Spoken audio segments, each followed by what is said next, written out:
Western Australia ਦੇ ਗੁਰਦੁਆਰਾ ਸਾਹਿਬ Sikhs association of western Australia ਇਹ ਕੈਨਿੰਗਵਿਲ ਦੇ ਵਿੱਚ ਗੁਰਦੁਆਰਾ ਸਾਹਿਬ ਹੈ ਜੀ ਔਰ ਉਸ ਦੀ ਹਦੂਦ ਦੇ ਬਿਲਕੁਲ ਨੇੜੇ ਜਿਹੜਾ ਕਿਸੇ ਪਾਪੀ ਨੇ ਜਿਹੜਾ ਗੁਰਬਾਣੀ ਦਾ ਗੁਟਕਾ ਸੁੰਦਰ ਗੁਟਕਾ ਉਸ ਨੂੰ ਬੇਅਦਬ ਕੀਤਾ। ਈਵਨ ਟਾਇਲਟ 'ਚ ਜਾ ਕੇ ਕਿਵੇਂ ਅੰਗ ਪਾੜ ਕੇ ਉਸ ਨੂੰ ਫਲਸ਼ ਕੀਤਾ ਔਰ ਉਸ ਦੀ ਟਿਕਟੌਕ ਬਣਾ ਕੇ ਜਾਲੀ ਅਕਾਊਂਟ ਰਾਹੀਂ ਉਸ ਨੂੰ ਅਪਲੋਡ ਵੀ ਕੀਤਾ। ਅਸੀਂ ਸਟਰੋਂਗਲੀ ਕੰਡੈਮ ਕਰਦੇ ਹਾਂ ਜਿਹੜੀ ਇਹ ਗੁਟਕਾ ਸਾਹਿਬ ਦੀ ਬੇਅਦਬੀ ਕੀਤੀ ਗਈ ਹੈ ਉਹ ਪੂਰਾ ਉਹਨਾਂ ਨੇ ਕਿਹਾ ਔਰ ਇਹ ਜਿਹੜਾ ਬਹੁਤ ਹੀ ਅਪਮਾਨਜਨਕ ਔਰ ਨਫ਼ਰਤ ਭਰਿਆ ਜਿਹੜਾ ਐਕਟ ਹੈ ਇਹਨੇ ਸਿੱਖ ਕਮਿਊਨਿਟੀ ਦੇ ਹਿਰਦਿਆਂ ਨੂੰ ਦੁਨੀਆ ਭਰ ਦੇ ਵਿੱਚ ਵਲੂੰਧ ਰਿਹਾ। ਇਹ ਸਿਰਫ ਸਿੱਖ ਕਮਿਊਨਿਟੀ ਦੇ ਲਈ ਹੀ ਦੁਖਦਾਈ ਨਹੀਂ ਹੈ, ਇਹ ਜਿਹੜਾ ਪ੍ਰਿੰਸੀਪਲਸ ਨੇ ਰਿਸਪੈਕਟ ਦੇ ਅੰਡਰਸਟੈਂਡਿੰਗ ਦੇ ਜਿਵੇਂ ਡਾਈਵਰਸ ਸੋਸਾਇਟੀਜ਼ ਦੇ ਵਿੱਚ ਹਰ ਇੱਕ ਦੇ ਜਿਹੜਾ ਧਾਰਮਿਕ ਅਕੀਦਿਆਂ ਦਾ ਸਤਿਕਾਰ ਕੀਤਾ ਜਾਂਦਾ ਹੈ ਉਸ ਦੀ ਵੀ ਤੋਹੀਨ ਹੈ। ਇਹ ਹੋਰ ਵੀ ਕੰਸਰਨਿੰਗ ਹੈ ਕਿ ਵੀ ਇਹ ਟਿਕਟੌਕ ਦੇ ਉੱਤੇ ਫੇਕ ਅਕਾਊਂਟ ਇਸਤੇਮਾਲ ਕਰਕੇ ਇਹਨੂੰ ਅਪਲੋਡ ਕੀਤਾ ਗਿਆ। ਇਹ ਬੁਜ਼ਦਿਲਾਨਾ ਅਟੈਂਪਟ ਹੈ ਨਫ਼ਰਤ ਫੈਲਾਉਣ ਦਾ, ਡਿਵਾਈਡ ਕਰਨ ਦਾ ਔਰ ਗੁੰਮਨਾਮ ਤਰੀਕੇ ਦੇ ਨਾਲ ਚੋਰੀ ਇਸ ਕਿਸਮ ਦਾ ਵਾਕਿਆ ਕਰਨਾ। ਇਸ ਵਾਕਿਆ ਦਾ ਆਸਟ੍ਰੇਲੀਆ 'ਚ ਹੋਣਾ ਔਰ ਇਸ ਅੰਦਾਜ਼ ਦੇ ਵਿੱਚ ਹੋਣਾ ਔਰ ਇਵੇਂ ਉਹਨੂੰ ਇਹ ਸਾਰਾ ਇਹਨਾਂ ਦਾ IT ਸੈਕਟਰ ਜਿਹੜਾ ਹਿੰਦੂ ਤਵੀਆਂ ਦਾ ਇਹ ਐਕਸਪਰਟ ਨੇ ਇਸ ਕੰਮ ਦੇ, ਇਸ ਦੇ ਮਾਹਰ ਨੇ। ਸਾਡਾ ਫੋਕਸ ਬਿਲਕੁਲ ਕਲੀਅਰ ਹੋਣਾ ਚਾਹੀਦਾ, ਆਸਟ੍ਰੇਲੀਅਨ ਏਜੰਸੀਜ਼ ਨੂੰ ਕਲੀਅਰ ਹੋਣਾ ਚਾਹੀਦਾ ਹੈ ਕਿ ਇਹ ਇੰਡੀਅਨ ਸਟੇਟ ਦਾ ਕੰਮ ਹੈ। ਜੇ ਅਸੀਂ ਕੋਈ ਵੀ ਕੰਮ ਭੜਕਾਟ ਦੇ ਵਿੱਚ ਕਰਦੇ ਹਾਂ, ਕੋਈ ਜਵਾਬੀ ਕਾਰਵਾਈ ਜਿਹੜੀ ਕਿਸੇ ਹੋਰ ਧਰਮ ਦੇ ਖਿਲਾਫ ਜਾਂਦੀ ਹੈ ਜਾਂ ਕਿਸੇ ਨੂੰ ਇਸ ਦੇ ਲਈ ਅਸੀਂ ਸ਼ੱਕ ਦੀ ਬਿਨਾਹ 'ਤੇ ਕੁਛ ਕਰਦੇ ਹਾਂ, ਇਹ ਵੀ ਉਹਨਾਂ ਦੇ ਹੱਕ ਦੇ ਵਿੱਚ ਜਾਂਦਾ। ਉਹਨਾਂ ਨੇ ਆਪਣੇ ਮੰਦਰਾਂ 'ਚ ਗ੍ਰੈਫਟੀ ਕਰਾ ਕੇ ਸਿੱਖਾਂ ਦੇ ਖਾਤੇ 'ਚ ਪਾਣੀ ਚਾਹੀ, ਉੱਥੇ ਫੜੇ ਗਏ। ਆਸਟ੍ਰੇਲੀਅਨ ਪੁਲਿਸ ਦੀ ਮੁਸਤੈਦੀ ਉਹਨਾਂ ਨੇ ਕਿਹਾ ਇਹ ਤਾਂ ਇਹਨਾਂ ਦਾ ਆਪਣਾ ਕੰਮ ਹੈ। ਹੁਣ ਇਹ ਸਿੱਖਾਂ ਦੇ ਇਸ ਕਿਸਮ ਦੇ ਗੁਰਦੁਆਰਿਆਂ ਦੇ ਸਾਹਮਣੇ ਆ ਕੇ ਇਸ ਕਿਸਮ ਦੀ ਕਾਰਵਾਈ ਕਰਕੇ ਭੜਕਾਟ ਪੈਦਾ ਕਰਨਾ ਚਾਹੁੰਦੇ ਨੇ।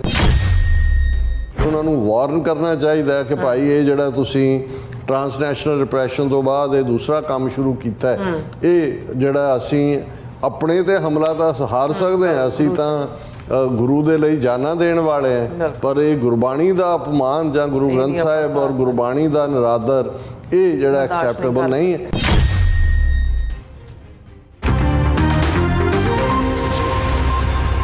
ਵਾਹਿਗੁਰੂ ਜੀ ਕਾ ਖਾਲਸਾ ਵਾਹਿਗੁਰੂ ਜੀ ਕੀ ਫਤਿਹ। अस्सलाम वालेकुम आदाब अर्ज मैं ਤੁਹਾਡੀ ਹੋਸਟ ਨੀਲਮ ਕੌਰ ਤੁਹਾਡਾ ਟੀਵੀ ਪਰ ਸਾਰੇ ਦਰਸ਼ਕਾਂ ਤੇ ਸਰੋਤਿਆਂ ਨੂੰ ਜੀ ਆਇਆਂ ਕਹਿੰਦੀਆਂ ਪ੍ਰੋਗਰਾਮ ਸੱਚੋ ਸੱਚ ਵਿੱਚ ਜਿਹੜੇ ਇਸ ਪ੍ਰੋਗਰਾਮ ਨਾਲ ਦੇਸ਼ਾਂ ਵਿਦੇਸ਼ਾਂ ਤੋਂ ਜੁੜ ਚੁੱਕੇ ਨੇ।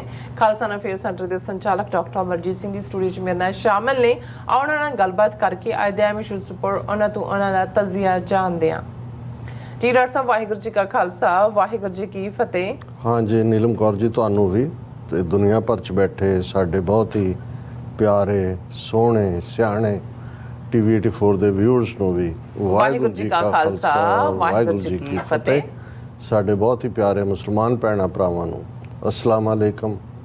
ਗੰਗਾ ਜਮਨੀ ਤਹਿਜ਼ੀਬ ਦੇ ਹਿੰਦੂ ਤਵੀਆਂ ਨੂੰ ਨਮੋ ਨਮੇ। ਜੀਰਾ ਸਭ ਜੀਆਂ ਨੂੰ ਪ੍ਰੋਗਰਾਮ ਸੱਚੋ ਸੱਚ ਵਿੱਚ ਬਹੁਤ ਸ਼ੁਕਰੀਆ। ਜੀਰਾ ਸਭ ਅੱਜ 29 ਅਗਸਤ 2024 14 ਭਾਦੋ ਨਾਨਕਸ਼ਾਹੀ ਸੰਮਤ 556 ਦਾ ਦਿਨ ਹੈ ਤੇ ਡਾਕਟਰ ਸਾਹਿਬ ਪ੍ਰੋਗਰਾਮ ਸ਼ੁਰੂ ਕਰਨ ਤੋਂ ਪਹਿਲਾਂ ਅਸੀਂ ਦਰਸ਼ਕਾਂ ਤੇ ਸਰੋਤਿਆਂ ਨੂੰ ਹਮੇਸ਼ਾ ਤਰ੍ਹਾਂ ਦੱਸਦੇ ਵਿਊਅਰਸ ਜੇ ਤੁਸੀਂ ਹੱਕ ਸੱਚ ਇਨਸਾਫ ਤੇ ਪੈਰਾ ਦਿੰਦਾ ਇੱਕੋ ਇੱਕ ਚੈਨਲ TV 84 ਨੂੰ ਦੇਖਣਾ ਚਾਹੁੰਦੇ ਹੋ ਤਾਂ ਤੁਸੀਂ ਦੇਖ ਸਕਦੇ ਸਪੈਕਟਰਮ ਕੇਬਲ ਆਰਸ਼ਨ ਕੇਬਲ ਬਲਕਿ roku ਜਾਦੂ ਬਾਕਸ ਸ਼ਾਵਾ Facebook TV 84 ਦੀ ਐਪ ਰਾਹੀਂ online streaming and IP box ਤੇ ਤੁਸੀਂ TV 84 ਨੂੰ ਦੇਖ ਸਕਦੇ ਹੋ।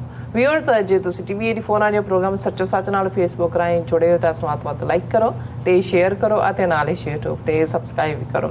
ਇਹ ਵੀ ਦੱਸ ਦੇ ਕਿ ਤੁਸੀਂ TV 84 ਦੀ ਐਪ ਨੂੰ Android ਐਂਡ App Store ਤੇ ਡਾਊਨਲੋਡ ਕਰਕੇ ਜੋ TV 84 ਦੀ ਲਾਈਵ ਸਟ੍ਰੀਮ ਹੈ ਇਸ ਨੂੰ ਤੁਸੀਂ 24 ਆਵਰਸ ਦੇਖ ਸਕਦੇ ਹੋ। ਸੋ ਵਿਊਅਰਸ ਪ੍ਰੋਗਰਾਮ ਦੀ ਸ਼ੁਰੂਆਤ ਕਰਨ ਜਾ ਰਹੇ ਹਾਂ ਹਮੇਸ਼ਾ ਤਰ੍ਹਾਂ ਅੱਜ ਦੀ ਸਪਾਂਸਰਸ਼ਿਪ ਦੇ ਨਾਲ ਕਿ ਅੱਜ ਦੀ ਪ੍ਰੋਗਰਾਮ ਸੱਚੋ ਸੱਚ ਨੂੰ ਸਪਾਂਸਰ ਕੀਤਾ ਗਿਆ ਹੈ ਅਟਲਾਂਟਾ ਜਾਰਜੀਆ ਤੋਂ ਸਰਦਾਰ ਮੁਖਵਿੰਦਰ ਸਿੰਘ ਜਰਵਲ ਨੂੰ। ਸੋ ਇਹਨਾਂ ਨੇ TV 84 ਦੀ ਚੜ੍ਹਦੀ ਕਲਾ ਤੇ ਸਿੱਖ ਕੌਮ ਦੀ ਜਿਹੜੀ ਪ੍ਰਾਪਤੀ ਹੈਗੀ ਹੈ ਖਾਲਿਸਤਾਨ ਦੀ ਜਿਹੜੀ ਹੈ ਉਸ ਬਾਰੇ ਉਹਨਾਂ ਨੇ ਅਰਦਾਸ ਤੇ ਬੇਨਤੀ ਕੀਤੀ ਹੈ। ਸੋ ਅੱਜ ਦੀ ਸਪਾਂਸਰਸ਼ਿਪ ਲਈ ਅਸੀਂ ਸਰਦਾਰ ਮੁਖਵਿੰਦਰ ਸਿੰਘ ਜੀ ਹੋਰਾਂ ਦਾ ਤਹਿ ਦਿਲ ਤੋਂ ਧੰਨਵਾਦ ਕਰਦੇ ਹਾਂ। ਤੁਹਾਨੂੰ ਵੀ ਅਪੀਲ ਤੇ ਬੇਨਤੀ ਕਰਦੇ ਹਾਂ ਕਿ ਤੁਸੀਂ ਪ੍ਰੋਗਰਾਮ ਸੱਚੋ ਸੱਚ ਨੂੰ ਵੱਧ ਤੋਂ ਵੱਧ ਸਪਾਂਸਰ ਕਰੋ। ਸਪਾਂਸਰਸ਼ਿਪ ਲਈ ਤੁਸੀਂ ਸਾਨੂੰ ਕਾਲ ਕਰ ਸਕਦੇ ਸਾਡੇ ਫੋਨ ਨੰਬਰ ਤੇ 5166619184, ਸੇਮ ਨੰਬਰ ਤੇ WhatsApp ਕਰ ਸਕਦੇ ਹੋ। ਤੁਸੀਂ ਸਾਨੂੰ ਈਮੇਲ ਵੀ ਕਰ ਸਕਦੇ info@tv4.tv ਤੇ। ਸੋ ਵਿਊਅਰਸ, ਪਹਿਲੇ ਸੈਗਮੈਂਟ ਦੇ ਵਿੱਚ ਆਪਾਂ ਗੱਲਬਾਤ ਕਰਨ ਜਾ ਰਹੇ ਹਾਂ ਕਿ ਵੈਸਟਰਨ ਆਸਟ੍ਰੇਲੀਆ ਦੇ ਵਿੱਚ ਜਿਹੜੀ ਇੱਕ ਬੜੀ ਹਿਰਦੇ ਵੈਦਿਕ ਖਬਰ ਜਿਹੜੀ ਹੈ ਉਹ ਤੋਂ ਸਾਨੂੰ ਮਿਲੀ ਹੈ, ਜਿਹੜੀ ਕਿ ਵਾਪਰੀ ਹੈ। ਸੋ ਸਿੱਖ ਐਸੋਸੀਏਸ਼ਨ ਵੈਸਟ ਆਸਟ੍ਰੇਲੀਆ ਗੁਰਦੁਆਰਾ ਸਾਹਿਬ ਕੈਨਿੰਗ ਵੇਲ ਦੇ ਸਾਹਮਣੇ ਕਿਸੇ ਪਾਪੀ ਜੀਵ ਨੇ ਗੁਟਕਾ ਸਾਹਿਬ ਦੀ ਜਿਹੜੀ ਬੇਅਦਬੀ ਕੀਤੀ ਹੈ ਤੇ ਫਿਰ ਇਸ ਨੂੰ ਅਣਪਛਾਤੇ ਅਕਾਊਂਟ ਰਾਹੀਂ ਟਿਕਟੋਕ ਤੇ ਜਿਹੜਾ ਝਾੜ ਦਿੱਤਾ ਹੈ। ਸੋ ਇਸ ਅਪਮਾਨਜਨਕ ਜਿਹੜੀ ਵੀਡੀਓ ਦੇ ਸਾਹਮਣੇ ਆਉਂਦਿਆਂ ਹੀ ਸਿੱਖ ਸੰਗਤਾਂ ਵਿੱਚ ਭਾਰੀ ਰੋਸ ਫੈਲਿਆ ਔਰ ਫੌਰਨ ਆਸਟ੍ਰੇਲੀਆ ਫੈਡਰਲ ਪੁਲਿਸ ਅਤੇ ਸੰਬੰਧਿਤ ਅਧਿਕਾਰੀਆਂ ਕੋਲ ਜਿਹੜੀ ਹੈ ਇਸ ਨੂੰ ਰਿਪੋਰਟ ਕੀਤਾ ਗਿਆ ਔਰ ਸ਼ਾਮ 6 ਵਜੇ ਕੈਨਿੰਗ ਵੇਲ ਗੁਰਦੁਆਰਾ ਸਾਹਿਬ ਵਿੱਚ ਜਿਹੜੇ ਸਿੱਖ ਸੰਗਤਾਂ ਇਕੱਤਰ ਹੋਈਆਂ ਨੇ ਔਰ ਭਵਿੱਖ ਦੀ ਰਣਨੀਤੀ ਤੈਅ ਕਰਨ ਲਈ ਉਹਨਾਂ ਨੇ ਵਿਚਾਰਾਂ ਕੀਤੀਆਂ ਨੇ। ਸੋ ਇਸ ਸੰਬੰਧੀ ਕੈਨਿੰਗ ਵੇਲ ਗੁਰਦੁਆਰਾ ਸਾਹਿਬ ਦੀ ਜਿਹੜੀ ਪ੍ਰਬੰਧਕ ਕਮੇਟੀ, ਸਿੱਖ ਗੁਰਦੁਆਰਾ ਪਰਥ ਅਤੇ ਸਿੱਖ ਕੌਂਸਲ ਆਫ ਵੈਸਟਰਨ ਆਸਟ੍ਰੇਲੀਆ ਵੱਲੋਂ ਪ੍ਰੈਸ ਜਿਹੜੀਆਂ ਰਿਲੀਜ਼ ਜਿਹੜੀਆਂ ਕਰਕੇ ਇਸ ਘਟਨਾ ਦੀ ਜਿਹੜੀ ਨਿਖੇਧੀ ਕੀਤੀ ਗਈ ਹੈ ਔਰ ਅਸੀਂ ਸਮਝਦੇ ਹਾਂ ਕਿ ਇਹ ਕਾਰਾ ਭਾਰਤੀ ਏਜੰਸੀਆਂ ਵੱਲੋਂ ਕਰਵਾਇਆ ਗਿਆ ਔਰ ਜਿਨ੍ਹਾਂ ਨੇ ਟ੍ਰਾਂਸਨੈਸ਼ਨਲ ਰਿਪਰੈਸ਼ਨ ਤੋਂ ਬਾਅਦ ਹੁਣ ਗੁਰੂ ਗ੍ਰੰਥ ਸਾਹਿਬ ਦੀ ਜਿਹੜੀ ਬਾਣੀ ਤੇ ਵੀ ਸਿੱਖਾਂ ਤੇ ਜਿਹੜਾ ਉਹਨਾਂ ਨੇ ਸਿੱਧਾ ਜਿਹੜਾ ਉਹ ਹਮਲਾ ਕੀਤਾ ਔਰ ਸਿੱਖ ਸੰਗਤਾਂ ਨੂੰ ਬੜੇ ਸੰਜਮ ਤੋਂ ਕੰਮ ਜਿਹੜਾ ਲੈਂਦੇ ਆ ਇਸ ਹਮਲੇ ਨੂੰ ਪਛਾੜਨ ਦੀ ਲੋੜ ਹੈ। ਸੋ ਇਸ ਬਾਰੇ ਆਪਾਂ ਗੱਲਬਾਤ ਕਰਨ ਜਾ ਰਹੇ ਹਾਂ। ਸੋ ਅਸੀਂ ਚਾਹਾਂਗੇ ਕਿ ਤੁਸੀਂ ਇਸੇ ਤਰ੍ਹਾਂ ਬੜੇ ਰਹਿਣਾ। ਦੇਖਣ ਸੁਣਨ ਲਈ ਤੁਹਾਡਾ ਸਭ ਦਾ ਬਹੁਤ ਬਹੁਤ ਧੰਨਵਾਦ ਜੀ। ਡਾਕਟਰ ਸਾਹਿਬ ਕੀ ਕਹਿਣਾ ਚਾਹੋਗੇ? ਸਭ ਤੋਂ ਪਹਿਲਾਂ ਤਾਂ ਅੱਜ ਦੇ ਪ੍ਰੋਗਰਾਮ ਨੂੰ ਸਪਾਂਸਰ ਕਰਨ ਲਈ ਅਸੀਂ ਵੀਰ ਮੁਖਵਿੰਦਰ ਸਿੰਘ, ਜਿਹੜੇ ਐਟਲਾਂਟਾ ਜਾਰਜੀਆ ਦੇ ਹੁਣ ਵਾਸੀ ਨੇ, ਬਿਫੋਰ ਇੰਡੀਆਨਾ ਸਨ, ਔਰ ਸਰ ਸੰਤੋਖ ਸਿੰਘ, ਜਿਹੜੇ ਸਾਡੇ ਬਹੁਤ ਪਿਆਰੇ ਵੀਰ ਨੇ, ਲੰਬੇ ਸਮੇਂ ਤੋਂ ਪੰਥਕ ਸੰਘਰਸ਼ ਦੇ ਵਿੱਚ ਵੀ ਨੇ। ਕਿਸੇ ਵੇਲੇ ਮਾਤਾ ਗੁਜਰੀ ਸਹਾਰਾ ਟਰਸਟ ਰਾਹੀਂ ਉਹਨਾਂ ਨੇ ਜੁਝਾਰੂ ਸਿੰਘਾਂ ਦੇ ਬੱਚੇ ਬੱਚੀਆਂ ਦੀ ਪਰਵਰਿਸ਼ ਸਾਂਭ ਸੰਭਾਲ ਦੇ ਉਦਮ ਕੀਤੇ ਸਨ। ਉਹਨਾਂ ਦੇ ਬ੍ਰਦਰ ਇਨ ਲਾਅ ਨੇ ਔਰ ਹੁਣ ਐਟਲਾਂਟਾ 'ਚ ਨਿਵਾਸ ਕਰਦੇ ਨੇ। ਬੜਾ ਪਿਆਰਾ ਪਰਿਵਾਰ ਹੈ ਉਹਨਾਂ ਦਾ। ਔਰ ਸਾਡੇ ਐਟਲਾਂਟਾ ਦੌਰੇ ਦੇ ਦੌਰਾਨ ਉਹਨਾਂ ਨੇ ਜਿੱਥੇ TV84 ਨੂੰ ਕੰਟਰੀਬਿਊਟ ਕੀਤਾ, ਉੱਥੇ ਉਹ ਦੀਵਾਨਾਂ ਦੇ ਵਿੱਚ ਵੀ ਹਾਜ਼ਰ ਹੈ ਔਰ ਇਸ ਸਮੁੱਚੇ ਪਰਿਵਾਰ ਦੇ ਨਾਲ ਸਾਡਾ ਪਰਿਵਾਰਕ ਸੰਬੰਧ ਹੈ। ਔਰ ਅਸੀਂ ਜਦੋਂ ਇੰਡੀਆਨਾ ਵੀ ਜਾਂਦੇ ਹਾਂ ਉਦੋਂ ਭਾਈ ਸੰਤੋਖ ਸਿੰਘ ਹੀ ਸਾਡੇ ਹੋਸਟ ਹੁੰਦੇ ਨੇ ਔਰ ਅਸੀਂ ਵੀਰ ਮੁਖਵਿੰਦਰ ਸਿੰਘ ਉਹਨਾਂ ਦਾ ਬਹੁਤ ਸ਼ੁਕਰੀਆ ਅਦਾ ਕਰਦੇ ਹਾਂ, ਸਮੁੱਚੇ ਪਰਿਵਾਰ ਦਾ। ਔਰ ਇਹ ਸਾਰੀ ਫੈਮਿਲੀ ਇੱਥੇ ਵੀ, ਪਿੱਛੇ ਪੰਜਾਬ 'ਚ ਵੀ ਸੰਘਰਸ਼ ਦੇ ਨਾਲ ਕਮਿਟਡ ਹੈ ਪੂਰੀ ਤਰ੍ਹਾਂ ਔਰ ਹਰ ਪ੍ਰੋਟੈਸਟ ਦੇ ਵਿੱਚ ਹਰ ਥਾਂ ਭਾਈ ਸੰਤੋਖ ਸਿੰਘ ਮੋਰਲੀਆਂ ਸਫਾਂ ਦੇ ਵਿੱਚ ਹੁੰਦੇ ਨੇ। ਸੋ ਸਮੁੱਚੇ ਪਰਿਵਾਰ ਦਾ ਹੀ ਬਹੁਤ ਬਹੁਤ ਧੰਨਵਾਦ। ਇਹ ਖਬਰ ਤਾਂ ਜਿਉਂ ਹੀ ਕੱਲ ਅਸੀਂ ਸ਼ੋਅ ਖ਼ਤਮ ਕਰਕੇ ਅਜੇ ਮੈਂ ਆਫਿਸ ਦੇ ਵਿੱਚ ਹੀ ਸੀ ਤੇ ਆਸਟ੍ਰੇਲੀਆ ਤੋਂ ਇਹ ਖਬਰ ਮਿਲੀ, ਦੁਖਦਾਈ ਖਬਰ, ਇੱਕ ਹਿਰਦੇ ਵੇਦਕ। ਕਿਉਂਕਿ ਜਦੋਂ ਅਸੀਂ ਪਿਛਲੇ ਦਿਨਾਂ 'ਚ ਕਿਸੇ ਨੇ ਲਿਖਿਆ ਸੀ ਕਿ ਦੁਨੀਆ 'ਚ ਹਰ ਇੱਕ ਦਾ ਜਨਮ ਹੁੰਦਾ ਹੈ ਤੇ ਐਂਡ ਹੁੰਦਾ ਹੈ, ਪਰ ਗੁਰੂ ਗ੍ਰੰਥ ਸਾਹਿਬ ਐਸੇ ਨੇ ਜਿਨ੍ਹਾਂ ਦਾ ਸਿਰਫ ਪ੍ਰਕਾਸ਼ ਦਿਵਸ ਹੀ ਬਣਾਇਆ ਜਾਂਦਾ। ਹੁਣ 1 ਸਪਟੈਂਬਰ ਨੂੰ ਮੂਲ ਨਾਨਕਸ਼ਾਹੀ ਕੈਲੰਡਰ ਮੁਤਾਬਕ ਗੁਰੂ ਗ੍ਰੰਥ ਸਾਹਿਬ ਦੇ ਪਹਿਲੇ ਪ੍ਰਕਾਸ਼ ਦਾ ਦਿਨ ਹੈ ਔਰ ਉਸ ਨੂੰ ਸੰਬੰਧਿਤ ਹੀ ਬਹੁਤ ਸਾਰੀਆਂ ਥਾਵਾਂ ਤੇ ਸਮਾਗਮ ਹੁੰਦੇ ਨੇ। ਸੋ ਜਦੋਂ ਅਸੀਂ ਅੰਗਰੇਜ਼ੀ ਦਾ ਲਫ਼ਜ਼ ਐਟਰਨਲ ਕਹਿੰਦੇ ਹਾਂ, ਪ੍ਰਕਾਸ਼ ਨੂਰ ਨੂੰ ਕਹਿੰਦੇ ਨੇ, ਲਾਈਟ ਨੂੰ ਕਹਿੰਦੇ ਨੇ, ਰੋਸ਼ਨੀ ਨੂੰ ਕਹਿੰਦੇ ਨੇ, ਔਰ ਗੁਰੂ ਗ੍ਰੰਥ ਸਾਹਿਬ ਦਾ ਪ੍ਰਕਾਸ਼ ਹੀ ਹੁੰਦਾ ਹੈ, ਜਿਹੜਾ ਪ੍ਰਕਾਸ਼ ਦਿਵਸ ਹੀ ਹੁੰਦਾ ਹੈ, ਕੋਈ ਹੋਰ ਦਿਨ ਨਹੀਂ ਹੁੰਦਾ। ਔਰ ਇਸੇ ਤਰ੍ਹਾਂ ਜਦੋਂ ਈਵਨ ਗੁਰੂ ਗ੍ਰੰਥ ਸਾਹਿਬ ਦਾ ਸਵੇਰੇ ਪ੍ਰਕਾਸ਼ ਹੁੰਦਾ ਹੈ, ਸ਼ਾਮ ਨੂੰ ਪੁਰਾਣਾ ਲਫ਼ਜ਼ ਤੇ ਸੰਤੋਖਣਾ ਕਹਿੰਦੇ ਸੀ, ਹੁਣ ਅਸੀਂ ਸੁਖ ਆਸਨ ਲਫ਼ਜ਼ ਇਸਤੇਮਾਲ ਕਰਦੇ ਤੇ ਇਹ ਜਿਹੜਾ ਐਟਰਨਲ ਹੈ, ਹਮੇਸ਼ਾ ਹੀ ਜਦੋਂ ਸ਼ਬਦ ਗੁਰੂ ਦੀ ਗੱਲ ਹੁੰਦੀ ਹੈ, ਗੁਰੂ ਕਲਗੀਧਰ ਪਾਤਸ਼ਾਹ ਨੇ ਸਾਨੂੰ 10 ਜਾਮਿਆਂ ਦੇ ਵਿੱਚ ਗੁਰੂ ਨਾਨਕ ਸਾਹਿਬ ਦੀ ਜੋਤ ਜਿਹੜੀ ਹੈ ਗੁਰੂ ਨਾਨਕ ਸਾਹਿਬ ਤੋਂ ਗੁਰੂ ਗੋਬਿੰਦ ਸਿੰਘ ਸਾਹਿਬ ਤੱਕ ਪ੍ਰਕਾਸ਼ਮਾਨ ਹੋਈ, ਜਿਸ ਨੂੰ ਭੱਟਾਂ ਨੇ ਆਪਣੀ ਬਾਣੀ ਦੇ ਵਿੱਚ, ਗੁਰੂ ਗ੍ਰੰਥ ਸਾਹਿਬ ਦਰਜ ਬਾਣੀ ਦੇ ਵਿੱਚ ਫਰਮਾਇਆ, ਜੋਤ 오ਹਾ ਜੁਗਤ ਸਾਏ ਸਹਿ ਕਾਇਆ ਫੇਰ ਪਲਟੀਏ। ਕਾਇਆ ਸਰੀਰ ਨੂੰ ਕਹਿੰਦੇ ਨੇ ਕਿ ਸਿਰਫ ਸਰੀਰ ਬਦਲੇ। ਗੁਰੂ ਨਾਨਕ ਸਾਹਿਬ ਤੋਂ ਭਾਈ ਲਹਿਣਾ ਜੀ ਜਿਹੜੇ ਗੁਰੂ ਅੰਗਦ ਬਣੇ, ਗੁਰੂ ਅਮਰਦਾਸ, ਗੁਰੂ ਰਾਮਦਾਸ, ਗੁਰੂ ਅਰਜਨ ਸਾਹਿਬ, ਗੁਰੂ ਹਰਗੋਬਿੰਦ ਸਾਹਿਬ, ਗੁਰੂ ਹਰਰਾਏ ਸਾਹਿਬ, ਗੁਰੂ ਹਰਕ੍ਰਿਸ਼ਨ ਸਾਹਿਬ, ਗੁਰੂ ਤੇਗ ਬਹਾਦਰ ਸਾਹਿਬ ਤੇ ਫਿਰ ਕਲਗੀਧਰ ਪਾਤਸ਼ਾਹ, 10ਵੇਂ ਪਾਤਸ਼ਾਹ ਗੁਰੂ ਗੋਬਿੰਦ ਸਿੰਘ ਸਾਹਿਬ। ਜੋਤ ਉਹੀ ਜੋਤ ਦੀ ਲਗਾਤਾਰਤਾ ਹੈ। ਜੁਗਤ ਸਾਏ ਜਿਹੜਾ ਵੇ ਆਫ ਲਾਈਫ, ਜਿਹੜੀ ਜੀਵਨ ਜਾਚ ਜਾਂ ਜੋ ਜੀਵਨ ਦਾ ਜਿਹੜਾ ਉਪਦੇਸ਼ ਦਿੱਤਾ ਹੈ, ਉਹ ਵੀ ਉਹੀ ਹੈ। ਸਿਰਫ ਵਕਤ ਦੇ ਨਾਲ ਜਿਹੜਾ ਉਹਦੀ ਲਗਾਤਾਰਤਾ ਹੀ ਹੈ। ਜੋਤ ਜੁਗਤ ਸਾਏ ਸਹਿ ਕਾਇਆ ਫੇਰ ਪਲਟੀ ਹੈ। ਸਿਰਫ ਕਾਇਆ ਬਦਲੀ, ਸਰੀਰ ਬਦਲਿਆ।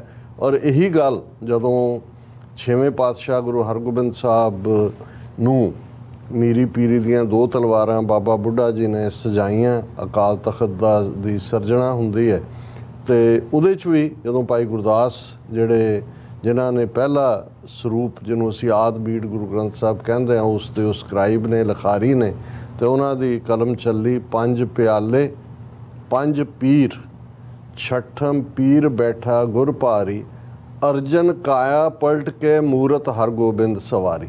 ਹੁਣ ਇੱਥੇ ਵੀ ਲਫ਼ਜ਼ ਕਾਇਆ ਸਰੀਰ ਹੈ।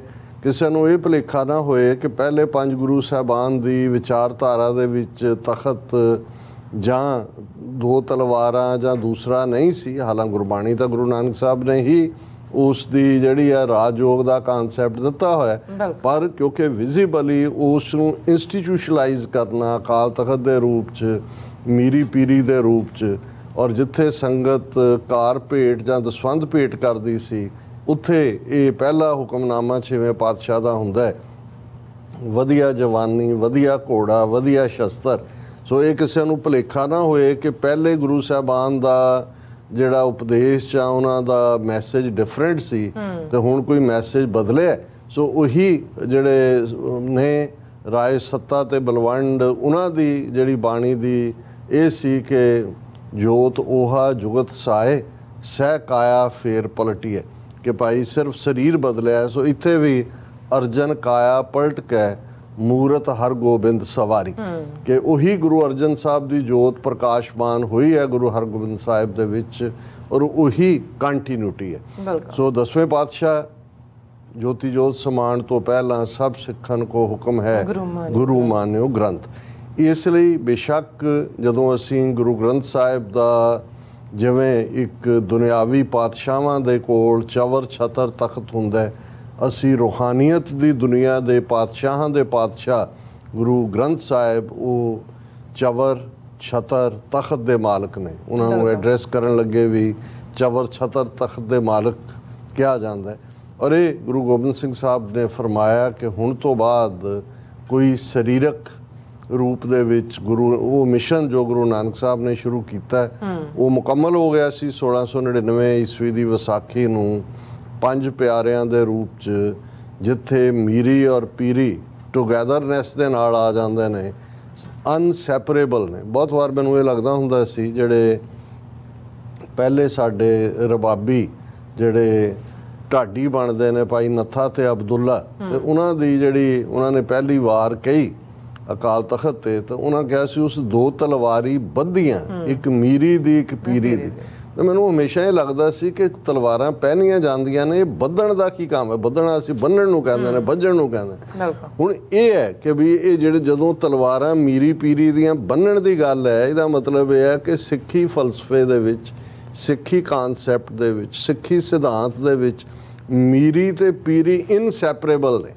ਉਹਨਾਂ ਨੂੰ ਅੱਡ ਨਹੀਂ ਕੀਤਾ, ਇਹ ਬੰਨ੍ਹ ਦਿੱਤੀਆਂ। ਅਦਰਵਾਈਜ਼ ਯੋਧੇ ਉਸ ਤੋਂ ਪਹਿਲਾਂ ਵੀ ਹੋਏ ਨੇ ਉਸ ਸਾਰੇ ਖਿੱਤੇ ਦੇ ਵਿੱਚ, ਰਾਜਪੂਤ ਜਾਂ ਕਸ਼ਤਰੀ, ਉਹ ਆਪਣਾ, ਔਰ ਕਿੰਨੇ ਉਹ ਨੇ ਜਿਹੜੀ ਬਹਾਦਰੀ ਦੇ ਨਾਲ ਲੜਨ ਵਾਲੇ ਸੀ, ਜਿਨ੍ਹਾਂ ਦੀਆਂ ਵਾਰਾਂ ਦੀਆਂ ਧੁਨੀਆਂ ਦੇ ਉੱਤੇ ਕਈ ਥਾਂ ਜਿਵੇਂ ਟੁੰਡੇ ਅਸਰਾਜੇ ਕੀ ਧੁਨੀ, ਆਸਾ ਦੀ ਵਾਰ ਗਾਉਣ ਦਾ, ਜਾਂ ਦੂਸਰੀਆਂ ਕਿੰਨੀਆਂ ਧੁਨੀਆਂ ਨੇ, 22 ਦੇ ਕਰੀਬ ਧੁਨੀਆਂ ਨੇ, ਲੇਕਿਨ ਉਹ ਇੱਕ ਜਲਵਾ ਹੁੰਦਾ ਸੀ। ਫਿਰ ਉਹੀ ਇੱਥੇ ਫੋਰ ਐਵਰ ਮੀਰੀ ਤੇ ਪੀਰੀ ਬੰਨ੍ਹ ਦਿੱਤਾ। ਔਰ ਇਹੀ ਜਦੋਂ 5 ਪਿਆਰਿਆਂ ਦੇ ਰੂਪ ਦੇ ਵਿੱਚ, 5 ਕਕਾਰੀ ਰੂਪ 'ਚ ਗੁਰੂ ਨੇ ਖਾਲਸੇ ਨੂੰ ਇਸ ਧਰਤੀ ਦੇ ਉੱਤੇ ਅਕਾਲ ਪੁਰਖ ਕੀ ਫੌਜ ਦੇ ਰੂਪ ਦੇ ਵਿੱਚ ਸਟੈਂਪ ਕੀਤਾ, ਤੇ ਫਿਰ ਹਰ ਸਿੱਖ ਦੇ ਗਾਤਰੇ ਕਿਰਪਾਨ ਕਿਰਪਾ ਤੇ ਆਨ, ਜਿਹੜੀ ਸੰਤ ਜਰਨੈਲ ਸਿੰਘ ਖਾਲਸਾ ਪਿੰਡਾਂ ਵਾਲੇ ਵਿਆਖਿਆ ਕਰਦੇ ਸਨ, ਉਸ ਦੇ ਨਾਲ ਖਾਲਸਾ ਜਿੱਥੇ ਇਹ ਫਰਮਾਨ ਹੋਇਆ ਕਿ ਪੂਜਾ ਅਕਾਲ ਕੀ परचा शब्द का दीदार खालसे का जी कि एक अकाल पुरख तो बिना किसी ते होर अमन्ना नहीं लियानी। जिथे गुरु साहब ने फरमाया कि भाई ये जड़ी है जागत जोत दे नाल जागत जोत जपै निसबासर एक बिना मन नैक न आने पूरन प्रेम प्रतीत सजे मत गौर मड़ी मठ पूल न माने तीरथ दान दया तप संजम एक बिना नह नैक पछाने पूरन जोत जगह घट में तब खालिस ताहे न खालिस जाने। कि जागत जोत जपै निसबासर एक अकाल पुरख निसबासर दिन रात कि खालसे ने सिर्फ ते सिर्फ उस जागत जोत की आराधना करनी है, उस दे नाल जोड़ना है। कोई मड़ियाँ, कोई कबरां, कोई मठ, कोई मंदिर, कोई शिवाले, कोई धर्मशालावां इन्हां दियां ठाकरां दियां जोगियां दियां इहदे अगे कदे सिर नहीं झुकाना है। और यही खालसे नूं गुरु ने जिथे एक अकाल पुरख नाल जोड़िया और परचा शब्द का कि फाइनली साडे सारे जिन्ने शंके ने मन दे अंदर रूहानीयत नाल जुड़े हुए, मानसिकता नाल जुड़े हुए, दुनियादारी नाल जुड़े हुए, उस दे लई जिहड़ा असी गुरु ग्रंथ साहिब तो ही अगवाई लैनी है। और इस नूं असी रिपीट करते हैं जदों भी अरदास मुकदी आग्या भई अकाल की तबे चलायो पंथ सब सिखन को हुक्म है गुरु मान्यो ग्रंथ। गुरु ग्रंथ जी मान्यो प्रगट गुरां की दे जो प्रभ को मिल बोच है कि हाँ कि जिस दे अंदर ये तां गया चाहना है कि रब ने किवें मिलना है, रब दे नाल किवें मुलाकात होए, रब दे नाल किवें कुर्बत होए। खोज शब्द मैले हुण खोज है शब्द दे नाल जुड़ जाना है, शब्द दे विच अभेद हो जाना है, शब्द दे अंदर रच मिच जाना है। शब्द तुहाडा इवें बन जाए कि गुरमुख रोम रोम हर ते आवे, तुहाडे हर रोम चों हर तुहाडे शरीर दे वाल चों वाहिगुरू दी धुनी गूंजे।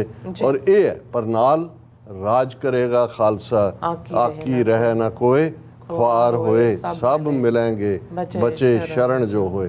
ये पीरी ते मीरी जिस नूं दो तलवारी बधियां भाई नत्थे ते अब्दुल्ले ने कहा सी उस नूं इस फॉर्म दे विच प्रगट कीता।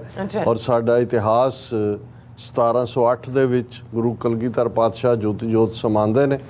ਅਸੀਂ ਦੇਖਿਆ ਕਿ ਹਰ ਪੀਰੀਅਡ ਦੇ ਵਿੱਚ ਜਦੋਂ ਵੀ ਕਿਉਂਕਿ ਜਦੋਂ ਦੁਸ਼ਮਣ ਨੇ ਹਮਲਾ ਕੀਤਾ, ਅਟੈਕ ਕੀਤਾ, ਦੋਨਾਂ ਨੂੰ ਉਹਨਾਂ ਨੇ ਟਾਰਗੇਟ ਕੀਤਾ, ਦੋਨਾਂ ਦੇ ਉੱਤੇ ਹਮਲਾਵਰ ਹੋਈ। ਉਹ ਭਾਵੇਂ ਮੁਗਲਿਆ ਹਕੂਮਤ ਸੀ, ਅੰਗਰੇਜ਼ਾਂ ਨੇ ਇੱਕ ਵੱਖਰੇ ਢੰਗ ਦੇ ਨਾਲ ਉਸ ਨੂੰ ਜਿਹੜਾ हैंडल ਕੀਤਾ ਜਾਂ ਉਹ ਸਿੱਖਾਂ ਨੂੰ ਸਬਡਿਊ ਕੀਤਾ।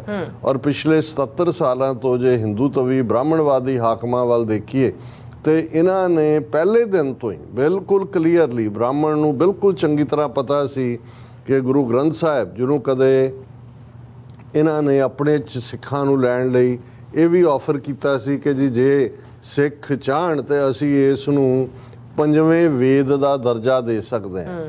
ਔਰ ਇਹ ਤੁਸੀਂ ਜਦੋਂ ਪੰਜਾਬੀ ਸੂਬਾ ਮੂਵਮੈਂਟ ਦੇ ਵੇਲੇ ਦੇਖੋ ਇਸ ਕਿਸਮ ਦੀ ਆਫਰ ਸੀ ਕਿ ਜੇ ਗੁਰੂ ਗ੍ਰੰਥ ਸਾਹਿਬ ਨੂੰ ਅਸੀਂ 5ਵਾਂ ਵੇਦ ਮੰਨ ਲੈਂਦੇ, ਪੰਜਾਬੀ ਨੂੰ ਵੀ ਅਸੀਂ ਆਪਣੀ ਮਾਂ ਬੋਲੀ ਮੰਨ ਲੈਂਦੇ, ਪਰ ਤੁਸੀਂ ਉਹਨੂੰ ਦੇਵਨਾਗਰੀ ਲਿਪੀ ਦੇ ਵਿੱਚ ਲਿਖਣਾ ਕਬੂਲ ਕਰ ਲਓ। ਸੋ ਮਤਲਬ ਜਜ਼ਬ ਕਰਨ ਦੀ ਲਾਈਨ ਸੀ। ਪਰ ਕਿਉਂਕਿ ਸਿੱਖ ਇਹਨਾਂ ਦੇ ਲਈ ਇੱਕ ਵੱਡਾ ਚੈਲੰਜ ਸਨ ਇਹਨਾਂ ਦੇ ਜ਼ਿਹਨ ਦੇ, ਇਸ ਲਈ ਇਹਨਾਂ ਨੇ ਦੋਨੋਂ ਹੀ ਹਮਲੇ ਜਿਹੜੇ ਨੇ 47 ਤੋਂ ਬਾਅਦ ਸਾਈਮਲਟੇਨੀਅਸਲੀ ਕੀਤੇ। ਕ੍ਰਿਮੀਨਲ ਟ੍ਰਾਈਬਲ ਆਨਣਾ ਸਿੱਖਾਂ ਨੂੰ, ਜਰਾਇਮ ਪੇਸ਼ਾ ਕਬੀਲਾ ਜਿਹੜਾ 10 ਅਕਤੂਬਰ 1947 ਨੂੰ ਉਹਨਾਂ ਦਾ ਸਰਕੂਲਰ ਹੈ। ਤੇ ਜਦੋਂ ਅਸੀਂ ਇਹ ਨਿਰੰਕਾਰੀ, ਨਾਮਧਾਰੀ, ਕੂਕੇ ਔਰ ਬਾਅਦ ਦੇ ਵਿੱਚ ਸੌਦਾ ਸਾਧ ਜਾਂ ਦੂਜਾ ਦੇਖਦੇ ਹੋ, ਇਹਨਾਂ ਦਾ 1950ਵਿਆਂ ਤੋਂ ਹੀ ਦਿੱਲੀ ਦੇ ਵਿੱਚ, ਅੰਮ੍ਰਿਤਸਰ ਦੇ ਵਿੱਚ ਨਿਰੰਕਾਰੀ ਕਾਲੋਨੀ ਹੈ ਜਿਹੜਾ ਇੱਕ ਕੱਢਿਆ ਹੋਇਆ ਸੀ ਅਸਲੀ ਨਿਰੰਕਾਰੀਆਂ ਵੱਲੋਂ, ਅਵਤਾਰ ਸਿੰਘ ਨਾਂ ਦਾ ਸ਼ਰਾਬੀ ਜਿਹੜਾ ਸ਼ਰਾਬ ਪੀ ਕੇ ਉਹਨਾਂ ਦੇ ਚੱਕਰੀ ਬਾਜ਼ਾਰ ਰਾਵਲਪਿੰਡੀ ਦੇ ਵਿੱਚ ਇਹਨਾਂ ਦਾ ਨਿਰੰਕਾਰੀ ਦਰਬਾਰ ਸੀ, ਜਿਹਨੂੰ ਕਦੇ ਬਹੁਤ ਚੰਗੇ ਢੰਗ ਨਾਲ ਬਾਬਾ ਦਰਬਾਰਾ ਸਿੰਘ ਔਰ ਉਹਨਾਂ ਨੇ ਜਿਨ੍ਹਾਂ ਨੇ ਸਭ ਤੋਂ ਪਹਿਲਾਂ ਆਨੰਦ ਕਾਰਜ ਪੋਪੂਲਰ ਕੀਤੇ ਉਹਨਾਂ ਨੂੰ ਸ਼ੁਰੂ ਕੀਤਾ। ਇਸ ਲਈ ਅਸਲੀ ਨਿਰੰਕਾਰੀ ਤੇ ਨਕਲੀ ਨਿਰੰਕਾਰੀ ਇਹ ਦੋ ਲਫ਼ਜ਼ ਵਰਤੇ ਜਾਂਦੇ ਨੇ। ਅਸਲੀ ਨਿਰੰਕਾਰੀ ਤਾਂ ਇਸ ਆਸ਼ੇ ਦੇ ਨਾਲ ਹੀ ਕਿ ਕੋਈ ਬੁੱਤ ਪ੍ਰਸਤੀ ਦੀ ਥਾਂ ਨਹੀਂ ਹੈ। ਔਰ ਉਹ ਜਦੋਂ ਬੈਠਦੇ ਸੀ ਕੀਰਤਨ ਦੇ ਵਿੱਚ ਧੰਨ ਨਿਰੰਕਾਰ, ਤੂੰ ਨਿਰੰਕਾਰ, ਇਹ ਧੁਨ ਜਿਹੜੀ ਹੈ ਉਹ ਲੱਗਦੀ ਸੀ। ਤੇ ਆਮ ਲੋਕ ਕਿਉਂਕਿ ਉਹ ਨਿਰੰਕਾਰ ਦਾ ਮਤਲਬ ਨਿਰਾਕਾਰ ਕਿ ਉਸ ਰੱਬ ਦਾ ਜਿਹੜਾ ਉਹ ਮੂਰਤੀ ਜਾਂ ਬੁੱਤਾਂ ਦੇ ਵਿੱਚ ਉਹ ਨਹੀਂ ਹੈ। ਸੋ ਉਹ ਅਸਲ ਦੇ ਵਿੱਚ ਉਸ ਦੀ ਸ਼ੁਰੂਆਤ ਸੀ 19ਵੀਂ ਸਦੀ ਦੇ ਦੂਸਰੇ ਅੱਧ ਦੇ ਵਿੱਚ। ਉਹਨਾਂ ਨੇ ਇੱਕ ਰਿਫਾਰਮ ਮੂਵਮੈਂਟ ਦੇ ਤੌਰ ਤੇ ਕੰਮ ਕੀਤਾ। ਪਰ ਤੁਸੀਂ ਦੇਖੋਗੇ ਕਿ 1950 ਦੇ ਵਿੱਚ ਇਹਨਾਂ ਨੂੰ ਫਿਰ ਪ੍ਰਮੋਟ ਕਰਨਾ ਸ਼ੁਰੂ ਕਰ ਦਿੱਤਾ ਉਹਨਾਂ ਨੇ, ਔਰ ਇਹਨਾਂ ਦੇ ਕੋਲ ਡਿਪਲੋਮੈਟਿਕ ਪਾਸਪੋਰਟ ਸੀ। ਫ੍ਰੀ ਥਰੋਵੇ ਪ੍ਰਾਈਸਿਸ ਤੇ ਇਹਨਾਂ ਨੂੰ ਜ਼ਮੀਨਾਂ ਦਿੱਤੀਆਂ ਗਈਆਂ। ਦਿੱਲੀ ਦੇ ਵਿੱਚ ਇਹਨਾਂ ਦਾ ਪਾਰਟ, ਔਰ ਤੁਸੀਂ ਪੰਜਾਬ 'ਚ ਤਾਂ ਸਿੱਖਾਂ ਨੂੰ ਉਦੋਂ ਹੀ ਸਮਝ ਆਇਆ ਜਦੋਂ 13 ਅਪ੍ਰੈਲ 1978 ਨੂੰ ਅੰਮ੍ਰਿਤਸਰ ਦਾ ਸਾਕਾ ਇਹਨਾਂ ਨਰਕਧਾਰੀਆਂ ਨੇ ਵਰਤਾਇਆ। ਔਰ ਉਦੋਂ ਤੱਕ ਅੱਜ ਵੀ ਤੁਸੀਂ ਦੇਖੋਗੇ ਕਿ ਪੰਜਾਬ ਦੇ ਹਰ ਵੱਡੇ ਸ਼ਹਿਰ 'ਚ ਵੱਡੇ ਵੱਡੇ ਨਿਰੰਕਾਰੀ ਭਵਨ ਔਰ ਦੂਜੇ ਖੜੇ ਕੀਤੇ ਗਏ, ਜਿਹੜੇ ਕਦੇ ਕਿਸੇ ਨੇ ਨਹੀਂ ਦੇਖਿਆ ਹੋਏਗਾ ਕਿ ਕਿੱਥੋਂ ਇਹ ਪੈਸਾ ਆਇਆ, ਕਿਹਨੇ ਦਿੱਤਾ, ਕਿਹਨੇ ਐਸਟੈਬਲਿਸ਼ ਕੀਤਾ। ਔਰ ਉਹ ਤੁਸੀਂ ਲਗਾਤਾਰਤਾ ਨਾਲ ਜਦੋਂ ਇਹਨਾਂ ਦੇ ਸੋ ਕਾਲਡ ਸਮਾਗਮ ਹੁੰਦੇ ਨੇ, ਕਿਵੇਂ ਗਵਰਨਮੈਂਟ ਪ੍ਰੋਟੈਕਸ਼ਨ ਹੁੰਦੀ ਹੈ, ਕਿਵੇਂ ਦੁਨੀਆ ਭਰ 'ਚ ਇਹਨਾਂ ਨੂੰ ਸਿੱਖਾਂ ਦੇ ਸਿਰ ਦੇ ਉੱਤੇ ਥੋਪਿਆ। ਰਾਧਾ ਸੁਆਮੀ ਬੜੇ ਕੁਆਇਟ ਢੰਗ ਨਾਲ ਲੱਗੇ ਹੋਏ ਨੇ, ਲੱਗਦਾ ਵੀ ਕਨਫਰੰਟੇਸ਼ਨਲਿਸਟ ਨਹੀਂ ਨੇ, ਪਰ ਸਿੱਖੀ ਦੀਆਂ ਜੜ੍ਹਾਂ 'ਚ ਪੂਰਾ ਤੇਲ ਦੇ ਰਹੇ ਨੇ। ਔਰ ਇਹ ਬਿਲਕੁਲ ਉਵੇਂ ਹੀ ਜਿਵੇਂ ਨਿਰੰਕਾਰੀਆਂ ਦਾ ਦਿੱਲੀ, ਫਿਰ ਕਾਨਪੁਰ ਤੇ ਦੂਜਿਆਂ ਦੇ ਵਿੱਚ ਵੱਡੇ ਡੇਰੇ, ਬਾਅਦ 'ਚ ਪੰਜਾਬ 'ਚ ਸਿੱਧੇ ਤੌਰ ਤੇ ਰਾਧਾ ਸੁਆਮੀਆਂ ਨੂੰ ਲਿਆ ਕੇ ਇਹਨਾਂ ਨੇ ਬਿਆਸ ਬਿਠਾਇਆ ਹੋਇਆ ਮਾਝੇ ਦੀ ਧੁੰਨੀ 'ਚ। ਦੁਆਬੇ ਦੇ ਵਿੱਚ ਲਿਆ ਕੇ ਇਹਨਾਂ ਨੇ ਜਿਵੇਂ 1985 ਦੇ ਨੇੜੇ ਤੇੜੇ ਆਸ਼ੂਤੋਸ਼ ਨੂੰ ਲਿਆਂਦਾ, ਭਨਿਆਰਾ ਵੀ ਦੁਆਬੇ ਦੇ ਵਿੱਚ ਖੜਾ ਕੀਤਾ। ਔਰ ਮਾਲਵੇ ਦੇ ਵਿੱਚ ਅਸੀਂ ਦੇਖਦੇ ਹਾਂ ਕਿ ਕਿਵੇਂ ਜਿਹੜਾ ਉਹ ਰਾਜਸਥਾਨ ਦਾ ਜੰਮਪਲ, ਪਰ ਉਸ ਦਾ ਜਿਹੜਾ ਦਾਇਰਾਕਾਰ ਹਰਿਆਣੇ ਦੇ ਸਿਰਸੇ ਤੋਂ ਲੈ ਕੇ ਮਾਲਵਾ ਤੇ ਰਾਜਸਥਾਨ ਤੱਕ, ਔਰ ਕਿਵੇਂ ਉਹਨੂੰ ਫਰਲੋ ਔਰ ਪੈਰੋਲ ਜਿਹੜਾ ਇੱਕ ਮਰਡਰ ਔਰ ਰੇਪਿਸਟ ਸੌਦਾ ਸਾਧ ਹੈ ਉਹਨੂੰ ਕਿਵੇਂ ਪ੍ਰਮੋਟ ਕੀਤਾ ਔਰ ਕਿਵੇਂ ਹਕੂਮਤਾਂ ਖੜੀਆਂ ਨੇ। ਇਹ ਮੈਂ ਬੈਕਗਰਾਉਂਡ ਇਸ ਲਈ ਦੇ ਰਿਹਾ ਕਿ ਜਦੋਂ ਕਿਤੇ ਜਿਹੜੀ ਘਟਨਾ ਆਸਟ੍ਰੇਲੀਆ ਦੀ ਜਿਹਦਾ ਤੁਸੀਂ ਜ਼ਿਕਰ ਕੀਤਾ, ਔਰ ਜਿਵੇਂ ਕੱਲ ਸ਼ਾਮ ਇੱਥੋਂ ਸਟੂਡੀਓ 'ਚੋਂ ਆਫਿਸ ਜਾਂਦਿਆਂ ਹੀ ਇਹ ਖਬਰ ਸੀ ਕਿ ਵੈਸਟਰਨ ਆਸਟ੍ਰੇਲੀਆ ਦੇ ਗੁਰਦੁਆਰਾ ਸਾਹਿਬ Sikhs association of western Australia, ਇਹ ਕੈਨਿੰਗਵਿਲ ਦੇ ਵਿੱਚ ਗੁਰਦੁਆਰਾ ਸਾਹਿਬ ਹੈ ਔਰ ਉਸ ਦੀ ਹਦੂਦ ਦੇ ਬਿਲਕੁਲ ਨੇੜੇ, ਔਰ ਇਹ ਜਿਹੜੀ ਇੰਟਰਸੈਕਸ਼ਨ ਹੈ ਨਿਕਲਸਨ ਰੋਡ ਤੇ ਸ਼ਰੀਵ ਰੋਡ, ਉਸ ਦੇ ਉੱਤੇ ਜਿਹੜਾ ਕਿਸੇ ਪਾਪੀ ਨੇ ਜਿਹੜਾ ਗੁਰਬਾਣੀ ਦਾ ਗੁਟਕਾ, ਸੁੰਦਰ ਗੁਟਕਾ, ਉਸ ਨੂੰ ਬੇਅਦਬ ਕੀਤਾ। ਔਰ ਬਾਅਦ ਦੇ ਵਿੱਚ ਜਿਹੜੀ ਹੈ ਉਸ ਨੂੰ ਈਵਨ ਟਾਇਲਟ 'ਚ ਜਾ ਕੇ ਕਿਵੇਂ ਅੰਗ ਪਾੜ ਕੇ ਉਸ ਨੂੰ ਫਲਸ਼ ਕੀਤਾ, ਔਰ ਉਸ ਦੀ ਟਿਕਟੌਕ ਬਣਾ ਕੇ ਜਾਲੀ ਅਕਾਊਂਟ ਰਾਹੀਂ ਉਸ ਨੂੰ ਅਪਲੋਡ ਵੀ ਕੀਤਾ। ਇਹ ਖਬਰ ਜਿਉਂ ਹੀ ਫੈਲਦੀ ਹੈ, ਔਰ ਇਸ ਦੀ ਟਾਈਮ ਲਾਈਨ ਵੀ ਸਾਨੂੰ ਵੀਰਾਂ ਨੇ ਐਗਜ਼ੈਕਟਲੀ ਲਿਖ ਕੇ ਭੇਜੀ ਹੈ ਕਿ ਵੀ ਇਹ ਘਟਨਾ ਜਿਹੜੀ ਹੈ, ਇਹ ਵੀਡੀਓ ਇਸ ਅਟੈਕ ਦੀ ਸੋਸ਼ਲ ਮੀਡੀਆ ਤੇ ਇਸ ਸਵੇਰੇ 6:30 ਵਜੇ ਅਪੀਅਰ ਹੁੰਦੀ ਹੈ। 7:30 ਵਜੇ ਫੌਰਨ ਆਸਟ੍ਰੇਲੀਅਨ ਫੈਡਰਲ ਪੁਲਿਸ ਨੂੰ ਇਨਫੋਰਮ ਕਰ ਦਿੱਤਾ ਜਾਂਦਾ ਹੈ ਸਿੱਖ ਜਥੇਬੰਦੀਆਂ ਵੱਲੋਂ। 8:30 ਵਜੇ ਨੈਸ਼ਨਲ ਸਿਕਿਉਰਿਟੀ ਹੌਟਲਾਈਨ ਨੂੰ ਇਨਫੋਰਮ ਕੀਤਾ ਜਾਂਦਾ ਹੈ, ਔਰ 9:30 ਵਜੇ ਫਿਰ Australian federal police western command ਉਹਨਾਂ ਤੱਕ ਇਹ ਰਿਪੋਰਟ ਹੁੰਦਾ ਹੈ। 10:30 ਵਜੇ ਗੁਰਦੁਆਰਾ ਸਾਹਿਬ ਜਿਹੜੇ ਨੇ ਉਹ cyber branch western Australia police ਦੀ ਉਹਨੂੰ ਰਿਪੋਰਟ ਕਰਦੇ ਨੇ, ਔਰ 11:30 ਵਜੇ ਪ੍ਰੈਸ ਰਿਲੀਜ਼ ਗੁਰਦੁਆਰਾ ਸਾਹਿਬ ਵੱਲੋਂ ਜਾਰੀ ਹੁੰਦੀ ਹੈ ਜਿਹੜੀ ਮੈਂ ਸਾਂਝੀ ਕਰਾਂਗਾ।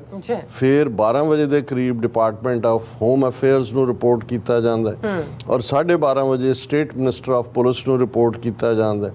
3:30 ਵਜੇ ਈਮੇਲ ਕਨਫਰਮੇਸ਼ਨ ਜਿਹੜੀ ਹੈ ਡਿਸਟ੍ਰਿਕਟ ਸਾਰਜੈਂਟ ਦੀ ਆਉਂਦੀ ਹੈ ਕਿ ਆਲਰੇਡੀ ਉਹਨਾਂ ਨੇ ਸਾਰੇ ਕੇਸ ਦੀ ਪੜਤਾਲ ਦੇ ਲਈ ਡਿਟੈਕਟਿਵ ਨੂੰ ਅਸਾਈਨ ਕਰ ਦਿੱਤਾ ਹੈ। 6 ਵਜੇ ਸੰਗਤ ਜਿਹੜੀ ਹੈ ਫਿਰ ਵੱਡੀ ਗਿਣਤੀ, ਸੈਂਕੜਿਆਂ ਦੀ ਗਿਣਤੀ 'ਚ ਜਿਹੜੀਆਂ ਪਿਕਚਰ ਸਾਡੇ ਦਰਸ਼ਕ ਸਕਰੀਨ ਤੇ ਦੇਖ ਰਹੇ ਨੇ, ਕੈਨਿੰਗਵੇਲ ਗੁਰਦੁਆਰਾ ਸਾਹਿਬ ਦੇ ਵਿੱਚ ਇਕੱਠੀਆਂ ਹੁੰਦੀਆਂ ਨੇ, ਔਰ ਬਹੁਤ ਜ਼ਿਆਦਾ ਜਜ਼ਬਾਤ ਭੜਕੇ ਹੋਏ ਨੇ। ਔਰ ਜ਼ਾਹਰ ਹੈ ਇਹ ਭਾਵੇਂ ਘਟਨਾ ਆਸਟ੍ਰੇਲੀਆ 'ਚ ਵਾਪਰੀ ਹੈ, ਦੁਨੀਆ ਭਰ 'ਚ ਸਿੱਖਾਂ ਦੇ ਲਈ ਇਹ, ਕਿਉਂਕਿ ਅਸੀਂ ਜਦੋਂ ਦੇਖ ਰਹੇ ਹਾਂ ਇੰਡੀਅਨ ਸਟੇਟ ਦੀਆਂ ਜਿਹੜੀਆਂ ਕਾਰਵਾਈਆਂ ਨੇ ਉਹ ਕਿਵੇਂ ਟਰਾਂਸਨੈਸ਼ਨਲ ਰਿਪਰੈਸ਼ਨ ਆਲਰੇਡੀ ਇਹਨਾਂ, ਜਦੋਂ ਅਸੀਂ 5 ਆਈਜ਼ ਕੰਟਰੀਜ਼ ਦੀ ਗੱਲ ਕਰਦੇ ਹਾਂ, America, Canada, Australia, New Zealand, UK, ਉਹਦੇ 'ਚ ਉਹ ਤਾਂ ਜਿਹੜੇ ਐਕਟਿਵਿਸਟ ਨੇ ਪੰਥਕ ਸੇਵਾ ਕਰਨ ਵਾਲੇ ਉਹ ਤਾਂ ਸਿੱਧੇ ਲਾਈਨ ਦੇ ਉੱਤੇ ਸੀ। ਔਰ ਜਿਵੇਂ ਅਸੀਂ ਕਿਹਾ ਵੀ ਜਦੋਂ ਅਸੀਂ ਗੁਰੂ ਗ੍ਰੰਥ, ਗੁਰੂ ਪੰਥ ਦੀ ਗੱਲ ਕਰਦੇ ਹਾਂ, ਸੋ ਹੁਣ ਇਹ ਟਰਾਂਸਨੈਸ਼ਨਲ ਰਿਪਰੈਸ਼ਨ ਦੇ ਨਾਲ ਇਹ ਜਿਹੜਾ ਹਮਲਾ ਹੈ ਇਹ ਵੀ ਉਹਨਾਂ ਨੇ ਸਿੱਧਾ ਲਿਆ ਕੇ, ਔਰ ਇਹਦੇ ਮਲਟੀਪਲ ਜਿਹੜੇ ਨੇ ਐਂਗਲ ਨੇ। ਉਸ ਦੇ ਉੱਤੇ ਗੱਲ ਕਰਨ ਤੋਂ ਪਹਿਲਾਂ ਮੈਂ ਜਿਹੜੀ ਪ੍ਰੈਸ ਰਿਲੀਜ਼ ਇਸ ਦੇ ਉੱਤੇ ਜਿਹੜੀ ਸਿੱਖ ਐਸੋਸੀਏਸ਼ਨ ਆਫ ਵੈਸਟਰਨ ਆਸਟ੍ਰੇਲੀਆ ਨੇ ਫੌਰਨ ਜਾਰੀ ਕੀਤੀ ਸੀ, ਉਸ ਨੂੰ ਸਰਦਾਰ ਹਰਭਜਨ ਸਿੰਘ ਬੈਜਵਨ ਉਹ ਪ੍ਰੈਜ਼ੀਡੈਂਟ ਨੇ ਸਿੱਖ ਐਸੋਸੀਏਸ਼ਨ ਵੈਸਟਰਨ ਆਸਟ੍ਰੇਲੀਆ ਦੇ, ਉਹਨਾਂ ਦੇ ਦਸਤਖਤਾਂ ਥੱਲੇ, ਔਰ ਉਹਨਾਂ ਨੇ ਕਿਹਾ ਵੀ ਅਸੀਂ ਸਟਰੋਂਗਲੀ ਕੰਡੈਮ ਕਰਦੇ ਹਾਂ ਜਿਹੜੀ ਇਹ ਗੁਟਕਾ ਸਾਹਿਬ ਦੀ ਬੇਅਦਬੀ ਕੀਤੀ ਗਈ ਹੈ, ਉਹ ਪੂਰਾ ਉਹਨਾਂ ਨੇ ਕਿਹਾ। ਔਰ ਇਹ ਜਿਹੜਾ ਬਹੁਤ ਹੀ ਅਪਮਾਨਜਨਕ ਔਰ ਨਫ਼ਰਤ ਭਰਿਆ ਜਿਹੜਾ ਐਕਟ ਹੈ, ਇਹਨੇ ਸਿੱਖ ਕਮਿਊਨਿਟੀ ਦੇ ਹਿਰਦਿਆਂ ਨੂੰ ਦੁਨੀਆ ਭਰ ਦੇ ਵਿੱਚ ਵਲੂੰਦ ਰਿਹਾ। ਔਰ ਇਹ ਜਿਹੜਾ ਹੈ, ਔਰ ਬਾਕੀ ਵੀ ਜਿਹੜੇ ਵੀ ਧਾਰਮਿਕ ਸੁਹਿਰਦਤਾ ਔਰ ਮਾਨਤਾ ਉਸ ਨੂੰ ਤਰਜੀਹ ਦਿੰਦੇ ਨੇ। ਗੁਟਕਾ ਸਾਡੀ ਬਾਣੀ ਦਾ ਇੱਕ ਸੈਕਰਡ ਟੈਕਸਟ ਹੈ, ਜਿਹਦੇ ਵਿੱਚ ਜਿਹੜੇ ਸ਼ਬਦ ਹੁੰਦੇ ਨੇ, ਪ੍ਰਾਰਥਨਾ ਹੁੰਦੀ ਹੈ, ਜਿਹਨੂੰ ਕਿ ਸਿੱਖ ਦੁਨੀਆ ਭਰ ਦੇ ਵਿੱਚ ਬਹੁਤ ਸਤਿਕਾਰਦੇ ਨੇ। ਔਰ ਇਸ ਨੂੰ ਪਬਲਿਕਲੀ ਡਿਸਟਰੋਏ ਕਰਨਾ ਇਸ ਢੰਗ ਦੇ ਨਾਲ ਇਹ ਬਹੁਤ ਵੱਡਾ ਸਾਡੇ ਲਈ ਸ਼ੌਕ ਹੈ, ਬਹੁਤ ਸਾਡੇ ਲਈ ਡਿਸਟਰਬਿੰਗ ਗੱਲ ਹੈ। ਇਹ ਸਿਰਫ ਸਿੱਖ ਕਮਿਊਨਿਟੀ ਦੇ ਲਈ ਹੀ ਦੁਖਦਾਈ ਨਹੀਂ ਹੈ, ਇਹ ਜਿਹੜਾ ਪ੍ਰਿੰਸੀਪਲਸ ਨੇ ਰਿਸਪੈਕਟ ਦੇ, ਅੰਡਰਸਟੈਂਡਿੰਗ ਦੇ, ਜਿਵੇਂ ਡਾਈਵਰਸ ਸੁਸਾਇਟੀਜ਼ ਦੇ ਵਿੱਚ ਹਰ ਇੱਕ ਦੇ ਜਿਹੜਾ ਧਾਰਮਿਕ ਅਕੀਦਿਆਂ ਦਾ ਸਤਿਕਾਰ ਕੀਤਾ ਜਾਂਦਾ ਹੈ, ਉਸ ਦੀ ਵੀ ਤੋਹੀਨ ਹੈ। ਕਿ ਵੀ ਇਹ ਹੋਰ ਵੀ ਕੰਸਰਨਿੰਗ ਹੈ ਕਿ ਵੀ ਇਹ ਟਿਕਟੌਕ ਦੇ ਉੱਤੇ ਫੇਕ ਅਕਾਊਂਟ ਇਸਤੇਮਾਲ ਕਰਕੇ ਇਹਨੂੰ ਅਪਲੋਡ ਕੀਤਾ ਗਿਆ, ਇਹ ਹੋਰ ਵੀ ਕਮਿਊਨਿਟੀ ਦੇ ਲਈ ਕੰਸਰਨਿੰਗ ਹੈ। ਇਹ ਇੱਕ ਬੁਜ਼ਦਿਲਾਨਾ ਅਟੈਂਪਟ ਹੈ ਨਫ਼ਰਤ ਫੈਲਾਉਣ ਦਾ, ਡਿਵਾਈਡ ਕਰਨ ਦਾ, ਔਰ ਗੁੰਮਨਾਮ ਤਰੀਕੇ ਦੇ ਨਾਲ ਚੋਰੀ ਇਸ ਕਿਸਮ ਦਾ ਵਾਕਿਆ ਕਰਨਾ। ਫਿਰ ਉਹਨਾਂ ਨੇ ਕਿਹਾ ਵੀ ਅਸੀਂ ਸੰਬੰਧਿਤ ਅਧਿਕਾਰੀਆਂ ਤੱਕ ਪਹੁੰਚ ਕੀਤੀ ਹੈ, ਇਸ ਦੇ ਲਈ ਮੈਂ ਆਲਰੇਡੀ ਜ਼ਿਕਰ ਕੀਤਾ ਵੀ ਕੀ ਐਕਸ਼ਨ ਲੈ ਗਏ ਨੇ। ਔਰ ਉਹਦੇ 'ਚ ਉਹਨਾਂ ਨੇ ਕਿਹਾ ਵੀ ਇਹ ਜਦੋਂ ਇਸ ਕਿਸਮ ਦੇ ਦੁਖਦਾਈ ਵਕਤ ਦੇ ਮੌਕੇ ਸਾਡੇ ਲਈ ਇਹ ਬੜਾ ਜ਼ਰੂਰੀ ਹੈ ਕਿ ਅਸੀਂ ਸਾਰੇ ਇਕਜੁੱਟਤਾ ਦੇ ਨਾਲ ਇਸ ਨਫ਼ਰਤ ਦੇ ਖਿਲਾਫ ਖੜੀਏ ਔਰ ਜਵਾਬਦੇਹ ਬਣਾਇਆ ਜਾਏ ਜਿਹੜੇ ਵੀ ਇਸ ਦੇ ਲਈ ਜ਼ਿੰਮੇਵਾਰ ਨੇ। ਔਰ ਅਸੀਂ ਜਿਹੜਾ ਸੋਸ਼ਲ ਮੀਡੀਆ ਪਲੇਟਫਾਰਮਸ ਨੂੰ ਵੀ ਇਹ ਕਹਾਂਗੇ ਕਿ ਭਾਈ ਇਸ ਕੰਟੈਂਟ ਨੂੰ ਫਰਦਰ ਜਿਹੜਾ ਸਪਰੈਡ ਤੋਂ ਰੋਕਿਆ ਜਾਏ। ਹਾਲਾਂਕਿ ਸਾਡੇ ਕੋਲ ਵੀ ਉਹ ਵੀਡੀਓ ਹੈ, ਪਰ ਅਸੀਂ ਉਹਨੂੰ ਗੁਰਬਾਣੀ ਦੇ ਸਤਿਕਾਰ ਨੂੰ ਮੁੱਖ ਰੱਖਦੇ ਹਾਂ ਔਰ ਇਸ ਕਿਸਮ ਦੀ ਨੈਗੇਟਿਵਿਟੀ ਨੂੰ ਅਸੀਂ ਇਹ ਪਬਲਿਸਿਟੀ ਨਹੀਂ ਦੇਣਾ ਚਾਹੁੰਦੇ। ਅਸੀਂ ਸਿਰਫ ਉਸ ਦੇ ਕੰਟੈਂਟ ਦਾ ਜਿਹੜਾ ਉਹਦਾ ਤਰੀਕਾਕਾਰ ਹੈ ਉਹਦਾ ਹੀ ਜ਼ਿਕਰ ਕੀਤਾ, ਨਾ ਪੱਕੇ। ਫਿਰ ਉਹਨਾਂ ਨੇ ਇਹ ਸਾਰੇ ਦੇ ਉੱਤੇ ਇਹਨੂੰ ਕੰਡੈਮ ਕੀਤਾ। ਔਰ ਨਾਲ ਦੀ ਨਾਲ ਸਿੱਖ ਗੁਰਦੁਆਰਾ ਪਰਥ ਉਹਨਾਂ ਦੀ ਪ੍ਰੈਸ ਰਿਲੀਜ਼ ਹੈ, ਉਹਨਾਂ ਨੇ ਕਿਹਾ ਕਿ ਭਾਈ ਅਸੀਂ ਇਹ ਜਿਹੜਾ ਕੈਨਿੰਗਵੇਲ ਗੁਰਦੁਆਰਾ ਸਾਹਿਬ ਦੇ ਬਾਹਰ ਵਾਕਿਆ ਹੋਇਆ ਇਸ ਨੂੰ ਸਟਰੋਂਗਲੀ ਕੰਡੈਮ ਕਰਦੇ ਹਾਂ। ਅਸੀਂ ਮੰਗ ਕਰਦੇ ਹਾਂ ਜਿਹੜੀਆਂ ਸੰਬੰਧਿਤ ਅਥਾਰਟੀਜ਼ ਨੇ ਕਿ ਇਸ ਦੀ ਪੜਤਾਲ ਕੀਤੀ ਜਾਏ ਪੂਰੀ ਤਰ੍ਹਾਂ। ਔਰ ਉਹਨਾਂ ਨੇ ਇਹ ਕਿਹਾ ਕਿ ਵੀ ਜਿਹੜੀ ਸਾਊਥ ਈਸਟਰਨ ਜਿਹੜਾ ਗੁਰਦੁਆਰਾ ਸਾਹਿਬ ਹੈ ਕੈਨਿੰਗਵੇਲ ਦਾ, ਉਹ ਬਾਕੀ ਅਥਾਰਟੀਜ਼ ਔਰ ਗੁਰਦੁਆਰਿਆਂ ਦੀਆਂ ਮੈਨੇਜਮੈਂਟ ਕਮੇਟੀਜ਼ ਦੇ ਨਾਲ ਇਨ ਟੱਚ ਨੇ, ਰਲ ਕੇ ਕੰਮ ਕਰ ਰਹੇ ਨੇ। ਔਰ ਬਾਕੀ ਜਿਹੜਾ ਅਸੀਂ ਆਉਣ ਵਾਲੇ ਦਿਨਾਂ ਦਾ ਪ੍ਰੋਗਰਾਮ ਦੱਸਾਂਗੇ। ਔਰ ਸਿੱਖ ਕੌਂਸਲ ਵੈਸਟਰਨ ਆਸਟ੍ਰੇਲੀਆ ਨੇ ਇਸ ਦੇ ਉੱਤੇ ਕਾਫੀ ਡਿਟੇਲ ਪ੍ਰੈਸ ਰਿਲੀਜ਼ ਦਿੱਤੀ ਹੈ। ਉਹਨਾਂ ਨੇ ਕਿਹਾ ਵੀ ਆਸਟ੍ਰੇਲੀਆ ਦੀ ਸਿੱਖ ਕਮਿਊਨਿਟੀ ਬਹੁਤ ਡਿਸਟਰਬ ਹੈ, ਆਊਟਰੇਜ ਹੈ ਇਹ ਜਿਹੜਾ ਬੇਅਦਬੀ ਦਾ ਕਾਂਡ ਕੀਤਾ ਗਿਆ। ਔਰ ਇਸ ਦੇ ਜਿਹੜਾ ਇਹ ਕੰਡੈਮਨੇਬਲ ਐਕਟ ਹੈ, ਇਹਦੀ ਵੀਡੀਓ ਦੇ ਉੱਤੇ ਆਇਆ, ਉਹਨੂੰ ਸਰਕੂਲੇਟ ਕੀਤਾ ਗਿਆ। ਔਰ ਇਹ ਦੱਸਦਾ ਕਿ ਸਿੱਖ ਗੁਰਦੁਆਰਾ ਬਰਥ ਕੈਨਿੰਗਵੇਲ ਦੀ ਬੈਕਗਰਾਊਂਡ 'ਚ ਉਹ ਇਹ ਗੁਰਦੁਆਰਾ ਸਾਹਿਬ ਬੈਕਗਰਾਊਂਡ 'ਚ ਹੈ, ਸੋ ਇਹ ਉੱਥੇ ਹੀ ਜਾ ਕੇ ਐਕਟ ਕੀਤਾ ਗਿਆ। ਇਹ ਗ੍ਰੇਵ ਇਨਸਲਟ ਹੈ ਸਾਡੇ ਰਿਲੀਜੀਅਸ ਬਿਲੀਫ ਨੂੰ। ਫਿਰ ਉਹਨਾਂ ਨੇ ਦੱਸਿਆ ਵੀ ਗੁਰੂ ਗ੍ਰੰਥ ਸਾਹਿਬ ਦੀ ਸਿੱਖਾਂ ਦੇ ਲਈ ਕੀ ਅਹਿਮੀਅਤ ਹੈ, ਸਾਡੇ ਲਈ ਇਹ ਲਿਵਿੰਗ ਗੁਰੂ ਨੇ, ਐਟਰਨਲ ਗੁਰੂ ਨੇ। ਔਰ ਇਹ ਜਿਹੜਾ ਹਮਲਾ ਹੈ ਸਾਡੀ ਸਕ੍ਰਿਪਚਰ ਦੇ ਉੱਤੇ, ਸਾਡੇ ਗੁਰੂ ਗ੍ਰੰਥ ਸਾਹਿਬ ਦੇ ਉੱਤੇ, ਇਹ ਸਿੱਖ ਧਰਮ ਦੇ ਉੱਤੇ ਸਿੱਧਾ ਹਮਲਾ ਹੈ। ਔਰ ਇਹ ਦੁਨੀਆ ਭਰ ਦੇ ਸਿੱਖਾਂ ਦੇ ਲਈ ਨਾ ਸਹਿਣਯੋਗ ਇਸ ਕਿਸਮ ਦੀ ਇਹ ਘਟੀਆ ਹਰਕਤ ਹੈ। ਔਰ ਇਸ ਨੂੰ ਅਸੀਂ ਜਿਵੇਂ ਕੋਲਡ ਬਲੱਡਡ ਮੈਨ ਸਲਾਟਰ ਹੁੰਦਾ, ਜਿਵੇਂ ਕਤਲ ਹੁੰਦਾ, ਕਿਉਂਕਿ ਐਟਰਨਲ ਹੈ, ਲਿਵਿੰਗ ਗੁਰੂ ਨੇ, ਇਹ ਘਟਨਾ ਦਾ ਇਹੀ ਸਾਡੇ ਤੇ ਇੰਪੈਕਟ ਹੈ। ਔਰ ਇਹ ਜਿਹੜੇ ਨੇ ਸਿੱਖ ਸਕ੍ਰਿਪਚਰ ਦੇ ਉੱਤੇ ਹਮਲੇ ਜਿਹੜੇ ਟੈਨਸ਼ਨ ਔਰ ਅਨਰੈਸਟ ਕ੍ਰੀਏਟ ਕਰਨ ਦੇ ਲਈ ਜਿਹੜਾ ਪੈਟਰਨ ਪਿੱਛੇ ਸੈੱਟ ਹੋਇਆ ਉਸ ਦੇ ਮੁਤਾਬਕ ਹੀ ਨੇ। ਔਰ ਇਸ ਦੀ ਟਾਈਮਿੰਗ ਵੀ ਜਿਹੜੀ ਵੀਡੀਓ ਦੀ ਰਿਲੀਜ਼ ਦੀ ਔਰ ਜਿਵੇਂ ਉਹਨੂੰ ਸੋਸ਼ਲ ਮੀਡੀਆ 'ਤੇ ਜਿਹਨਾਂ ਅਨਸਰਾਂ ਵੱਲੋਂ ਪ੍ਰਮੋਟ ਕੀਤਾ ਗਿਆ, ਇਹ ਸਿੱਖਾਂ ਨੂੰ ਭੜਕਾਉਣ ਔਰ ਸਿੱਖ ਧਾਰਮਿਕ ਜਜ਼ਬਿਆਂ ਨੂੰ ਵੱਧ ਤੋਂ ਵੱਧ ਹਰਟ ਕਰਨ ਦੇ ਲਈ ਹੈ। ਔਰ ਇਸ ਆਊਟਰੇਜ ਦੇ ਜਵਾਬ ਦੇ ਵਿੱਚ ਆਸਟ੍ਰੇਲੀਅਨ ਸਿੱਖ ਕਮਿਊਨਿਟੀ ਨੇ ਇੱਕਦਮ ਇਸ ਦੇ ਉੱਤੇ ਐਕਟ ਕੀਤਾ। ਗੁਰਦੁਆਰਿਆਂ ਦੇ ਵਿੱਚ ਇਕੱਠ ਹੋਇਆ 11 ਘੰਟੇ ਦੇ ਵਿੱਚ ਜਦੋਂ ਇਹ ਵੀਡੀਓ ਸਾਹਮਣੇ ਆਈ, ਔਰ ਇੱਕ ਲੀਡ ਕਮੇਟੀ 5 ਸਿੰਘਾਂ ਦੀ ਅਪਾਇੰਟ ਕਰ ਦਿੱਤੀ ਗਈ ਹੈ ਵੈਸਟਰਨ ਆਸਟ੍ਰੇਲੀਆ ਦੇ, ਜਿਹੜੇ ਇਸ ਸਾਰੇ ਦੇ ਉੱਤੇ ਜਿਹੜੀ ਹੈ ਉਹ ਅੱਗੋਂ ਕਾਰਵਾਈ ਕਰੇਗੀ ਜਸਟਿਸ ਔਰ ਅਕਾਊਂਟੇਬਿਲਟੀ ਦੇ ਲਈ। ਔਰ ਇਸ ਵੇਲੇ ਇਹ ਜ਼ਰੂਰੀ ਹੈ ਕਿ ਕਲੈਕਟਿਵ ਐਫਰਟ ਸੰਗਤ ਦਾ ਇਸ ਦੇ ਲਈ ਹੋਏ, ਔਰ ਅਸੀਂ ਇਸ ਦੀ ਥੋਰੋ ਇਨਵੈਸਟੀਗੇਸ਼ਨ ਵੱਲ ਵੱਧ ਰਹੇ ਹਾਂ। ਔਰ ਅਸੀਂ ਅਧਿਕਾਰੀਆਂ ਨੂੰ ਇਹ ਜਿਹੜੀ ਆ ਕਾਲ ਵੀ ਦਿੰਦੇ ਆ ਕਿ ਭਾਈ ਇਹ ਇੱਕ ਗੰਭੀਰ ਵਿਸ਼ਾ ਹੈ, ਇਸ ਦੇ ਉੱਤੇ ਕੰਪਰੈਹੈਂਸਿਵ ਇਨਵੈਸਟੀਗੇਸ਼ਨ ਹੋਏ ਔਰ ਉਹਨੂੰ ਜਿਹੜਾ ਆਈਡੈਂਟੀਫਾਈ ਕੀਤਾ ਜਾਏ, ਜੋ ਕਲਪਰੇਟ ਹੈ ਉਹਨੂੰ ਪ੍ਰੋਸੀਕਿਊਟ ਕੀਤਾ ਜਾਏ, ਔਰ ਇਹ Swift and decisive action quick ਔਰ ਫੈਸਲਾਕੁਨ ਇਸ ਦੇ ਉੱਤੇ ਕਾਰਵਾਈ ਹੋਏ। ਔਰ ਇਸ ਦੇ ਉੱਤੇ ਸਿੱਖ ਕਮਿਊਨਿਟੀ ਦੀ ਇਹ ਡਿਮਾਂਡ ਹੈ ਕਿ ਇਹਦੀ ਜਿਹੜੀ ਇਨਵੈਸਟੀਗੇਸ਼ਨ ਦੀ ਪ੍ਰੋਗਰੈਸ ਹੈ ਉਸ ਬਾਰੇ ਵੀ ਡੀਟੇਲ ਰਿਪੋਰਟ ਹੋਏ ਕਿ ਕੀ ਜਿਹੜੇ ਨੇ ਉਹ ਇਸ ਦੇ ਉੱਤੇ ਐਕਸ਼ਨ ਲੈ ਗਏ ਨੇ। ਅਸੀਂ ਸਮਝਦੇ ਹਾਂ ਕਿ ਜਿਹੜੀਆਂ ਅਥਾਰਟੀਜ਼ ਨੇ ਉਹ ਇਸ ਮਾਮਲੇ ਦੀ ਗੰਭੀਰਤਾ ਨੂੰ ਸਮਝਣਗੀਆਂ ਔਰ ਇਸ ਦੇ ਉੱਤੇ ਪੂਰਾ ਕੁਇਕ ਐਕਟ ਕਰਨਗੀਆਂ ਤਾਂ ਕਿ peace, harmony and respect for all faiths, ਕਿ ਅਮਨ, ਸਦਭਾਵਨਾ ਔਰ ਸਾਰੇ ਧਰਮਾਂ ਦਾ ਸਤਿਕਾਰ ਕਾਇਮ ਰਹੇ। ਔਰ ਅਸੀਂ ਆਸਟ੍ਰੇਲੀਅਨ ਸਿੱਖ ਕਮਿਊਨਿਟੀ ਨੂੰ ਵੀ ਇਹ ਅਪੀਲ ਕਰਦੇ ਹਾਂ ਕਿ ਉਹ ਲੋਕਲ ਅਥਾਰਟੀਜ਼ ਦੇ ਨਾਲ ਫੁੱਲੀ ਕੋਆਪਰੇਟ ਕਰਨ ਔਰ ਇਸ ਬਾਰੇ ਜਿਹੜੀ ਵੀ ਕੋਈ ਰੈਲੇਵੈਂਟ ਡੈਸ਼ ਕੈਮ ਫੁਟੇਜ ਹੈ, ਕਿਉਂਕਿ ਜਿਹੜੀ ਗੁਰਦੁਆਰਾ ਸਾਹਿਬ ਦੀ ਨਾਲ ਲੱਗਦਾ ਕੀਤਾ ਗਿਆ ਉੱਥੇ ਉਹ ਕੈਮਰੇ 'ਚ ਕੈਪਚਰ ਨਹੀਂ ਹੁੰਦਾ, ਲੇਕਿਨ ਜ਼ਾਹਰ ਹੈ ਜਿਹੜਾ ਵੀ ਗਿਆ ਉੱਥੇ ਡਰਾਈਵ ਕੀਤਾ, ਜਿਹੜੇ ਉਹਨਾਂ ਦੇ ਕਾਰਾਂ ਦੇ ਔਰ ਦੂਸਰੇ ਡੈਸ਼ ਕੈਮ ਫੁਟੇਜ ਹੁੰਦੀ ਹੈ ਜਾਂ CCTV ਫੁਟੇਜ ਨੇਬਰਹੁੱਡ ਦੀ ਹੈ, ਉਸ ਤੋਂ ਜਿਹੜਾ ਉਹਨਾਂ ਵੱਲ ਵੀ ਧਿਆਨ ਦਿੱਤਾ ਜਾਏ ਤਾਂ ਕਿ ਪੁਲਿਸ ਦੀ ਇਨਵੈਸਟੀਗੇਸ਼ਨ 'ਚ ਹੈਲਪਫੁਲ ਹੋਏ। ਪਰ ਨਾਲ ਦੀ ਨਾਲ ਉਹਨਾਂ ਨੇ ਹਰ ਇੱਕ ਨੂੰ ਸੰਜਮ ਰੱਖਣ ਔਰ ਡਿਸਿਪਲਿਨ 'ਚ ਰਹਿਣ ਦੀ ਅਪੀਲ ਕੀਤੀ ਹੈ, ਔਰ ਤਾਂ ਕਿ ਇਨਫ ਟਾਈਮ ਅਥਾਰਟੀਜ਼ ਨੂੰ ਦਿੱਤਾ ਜਾਏ ਕਿ ਬਈ ਉਹ ਇਸ ਦੀ ਪੂਰੀ ਪੜਤਾਲ ਕਰਨ। ਔਰ ਬਾਕੀ ਅਸੀਂ ਆਲਮੋਸਟ ਦੱਸ ਦਿੱਤਾ ਹੈ ਕਿ ਭਾਈ ਉਹਨਾਂ ਨੇ ਕਿਹਨੂੰ ਇਨਫੋਰਮ ਕੀਤਾ, ਔਰ ਇਸ ਸਾਰੇ ਦੇ ਚੱਲਦਿਆਂ ਉਹਨਾਂ ਨੇ ਇਹ ਵੀ ਕਿਹਾ ਕਿ ਭਾਈ ਅਸੀਂ ਟੂਗੈਦਰਨੈਸ ਦੇ ਨਾਲ ਜਿਹੜਾ ਹੈ we strive to build a society where justice, equality and human dignity are upheld for all. ਇਹ ਅਸੀਂ ਸਮਝਦੇ ਹਾਂ ਔਰ ਅਸੀਂ ਵਧਾਈ ਵੀ ਦਿੰਦੇ ਹਾਂ ਆਸਟ੍ਰੇਲੀਆ ਦੀਆਂ ਸਿੱਖ ਸੰਗਤਾਂ ਨੂੰ, ਵੈਸਟਰਨ ਆਸਟ੍ਰੇਲੀਆ ਦੇ ਖਾਸ ਤੌਰ ਤੇ ਗੁਰਦੁਆਰਾ ਕਮੇਟੀਆਂ ਨੂੰ। ਬੇਸ਼ੱਕ ਕੁਛ ਮੁੱਦਿਆਂ ਤੇ ਮਤਭੇਦ ਹੁੰਦੇ ਨੇ, ਟਾਈਮ ਟੂ ਟਾਈਮ ਅਸੀਂ ਜ਼ਿਕਰ ਵੀ ਕਰਦੇ ਹਾਂ, ਕਈ ਵਾਰੀ ਗੁਰਦੁਆਰਾ ਕਮੇਟੀਆਂ 'ਚ ਬੜੇ ਬੰਦੇ ਐਂਟੀ ਪੰਥਕ ਜਿਹੜਾ ਇੰਡੀਅਨ ਸਿਸਟਮ ਹੈ ਕਾਉਂਸਲੇਟਾਂ ਦਾ ਜਾਂ ਉਹਨਾਂ ਦੇ ਹਾਈ ਕਮਿਸ਼ਨਰਸ ਦਾ, ਉਹਨਾਂ ਦੇ ਨਾਲ ਵੀ ਤਾਵਨ ਕਰਦੇ ਨੇ, ਜਿਵੇਂ 15 ਅਗਸਤ ਦੇ ਮਾਮਲੇ 'ਚ ਜਾਂ 26 ਜਨਵਰੀ ਦੇ ਮਾਮਲੇ 'ਚ।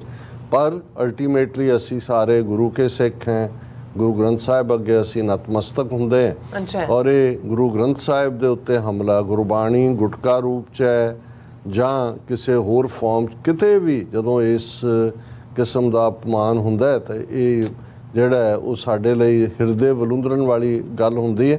ਪਰ ਇਹਦੇ 'ਚ ਅਸੀਂ 2-3 ਗੱਲਾਂ, ਕਿਉਂਕਿ ਮੈਂ ਤਾਂ ਜਿਉਂ ਹੀ ਇਸ ਘਟਨਾ ਬਾਰੇ ਹੋਇਆ ਮੇਰਾ ਤਾਂ ਪਹਿਲਾ ਰਿਐਕਸ਼ਨ ਹੀ ਸੀ ਕਿ ਵੀ ਇਹ ਹੁਣ ਟਰਾਂਸਨੈਸ਼ਨਲ ਰਿਪਰੈਸ਼ਨ ਦਾ ਤਾਂ ਇਹਨਾਂ ਦਾ ਜਿਹੜਾ ਉਹ ਖੁੱਲ੍ਹ ਗਿਆ ਭੇਤ ਔਰ ਉਹਦੇ 'ਚ ਫੜੇ ਗਏ ਕੈਨੇਡਾ 'ਚ ਵੀ, ਅਮਰੀਕਾ 'ਚ ਵੀ, ਆਸਟ੍ਰੇਲੀਆ 'ਚ ਵੀ, ਜਿਵੇਂ ਆਸਟ੍ਰੇਲੀਅਨ ਬ੍ਰਾਡਕਾਸਟਿੰਗ ਕਾਰਪੋਰੇਸ਼ਨ ਨੇ ਔਰ ਦੂਸਰੀਆਂ ਅੱਡ ਉਹਨਾਂ ਦੀਆਂ ਜਿਹੜੀਆਂ ਇਹਦੇ 'ਤੇ ਉਹਨਾਂ ਨੇ ਡਾਕੂਮੈਂਟਰੀਜ਼ ਵੀ ਬਣਾਈਆਂ ਕਿਵੇਂ ਐਕਸਟਰਾ ਮਾਈਲ ਜਾਂਦੇ ਆ ਇੰਡੀਅਨ ਗਵਰਨਮੈਂਟ ਨੇ ਉਹਨਾਂ ਨੂੰ YouTube ਪਲੇਟਫਾਰਮ ਤੋਂ ਵੀ ਹਟਵਾਇਆ।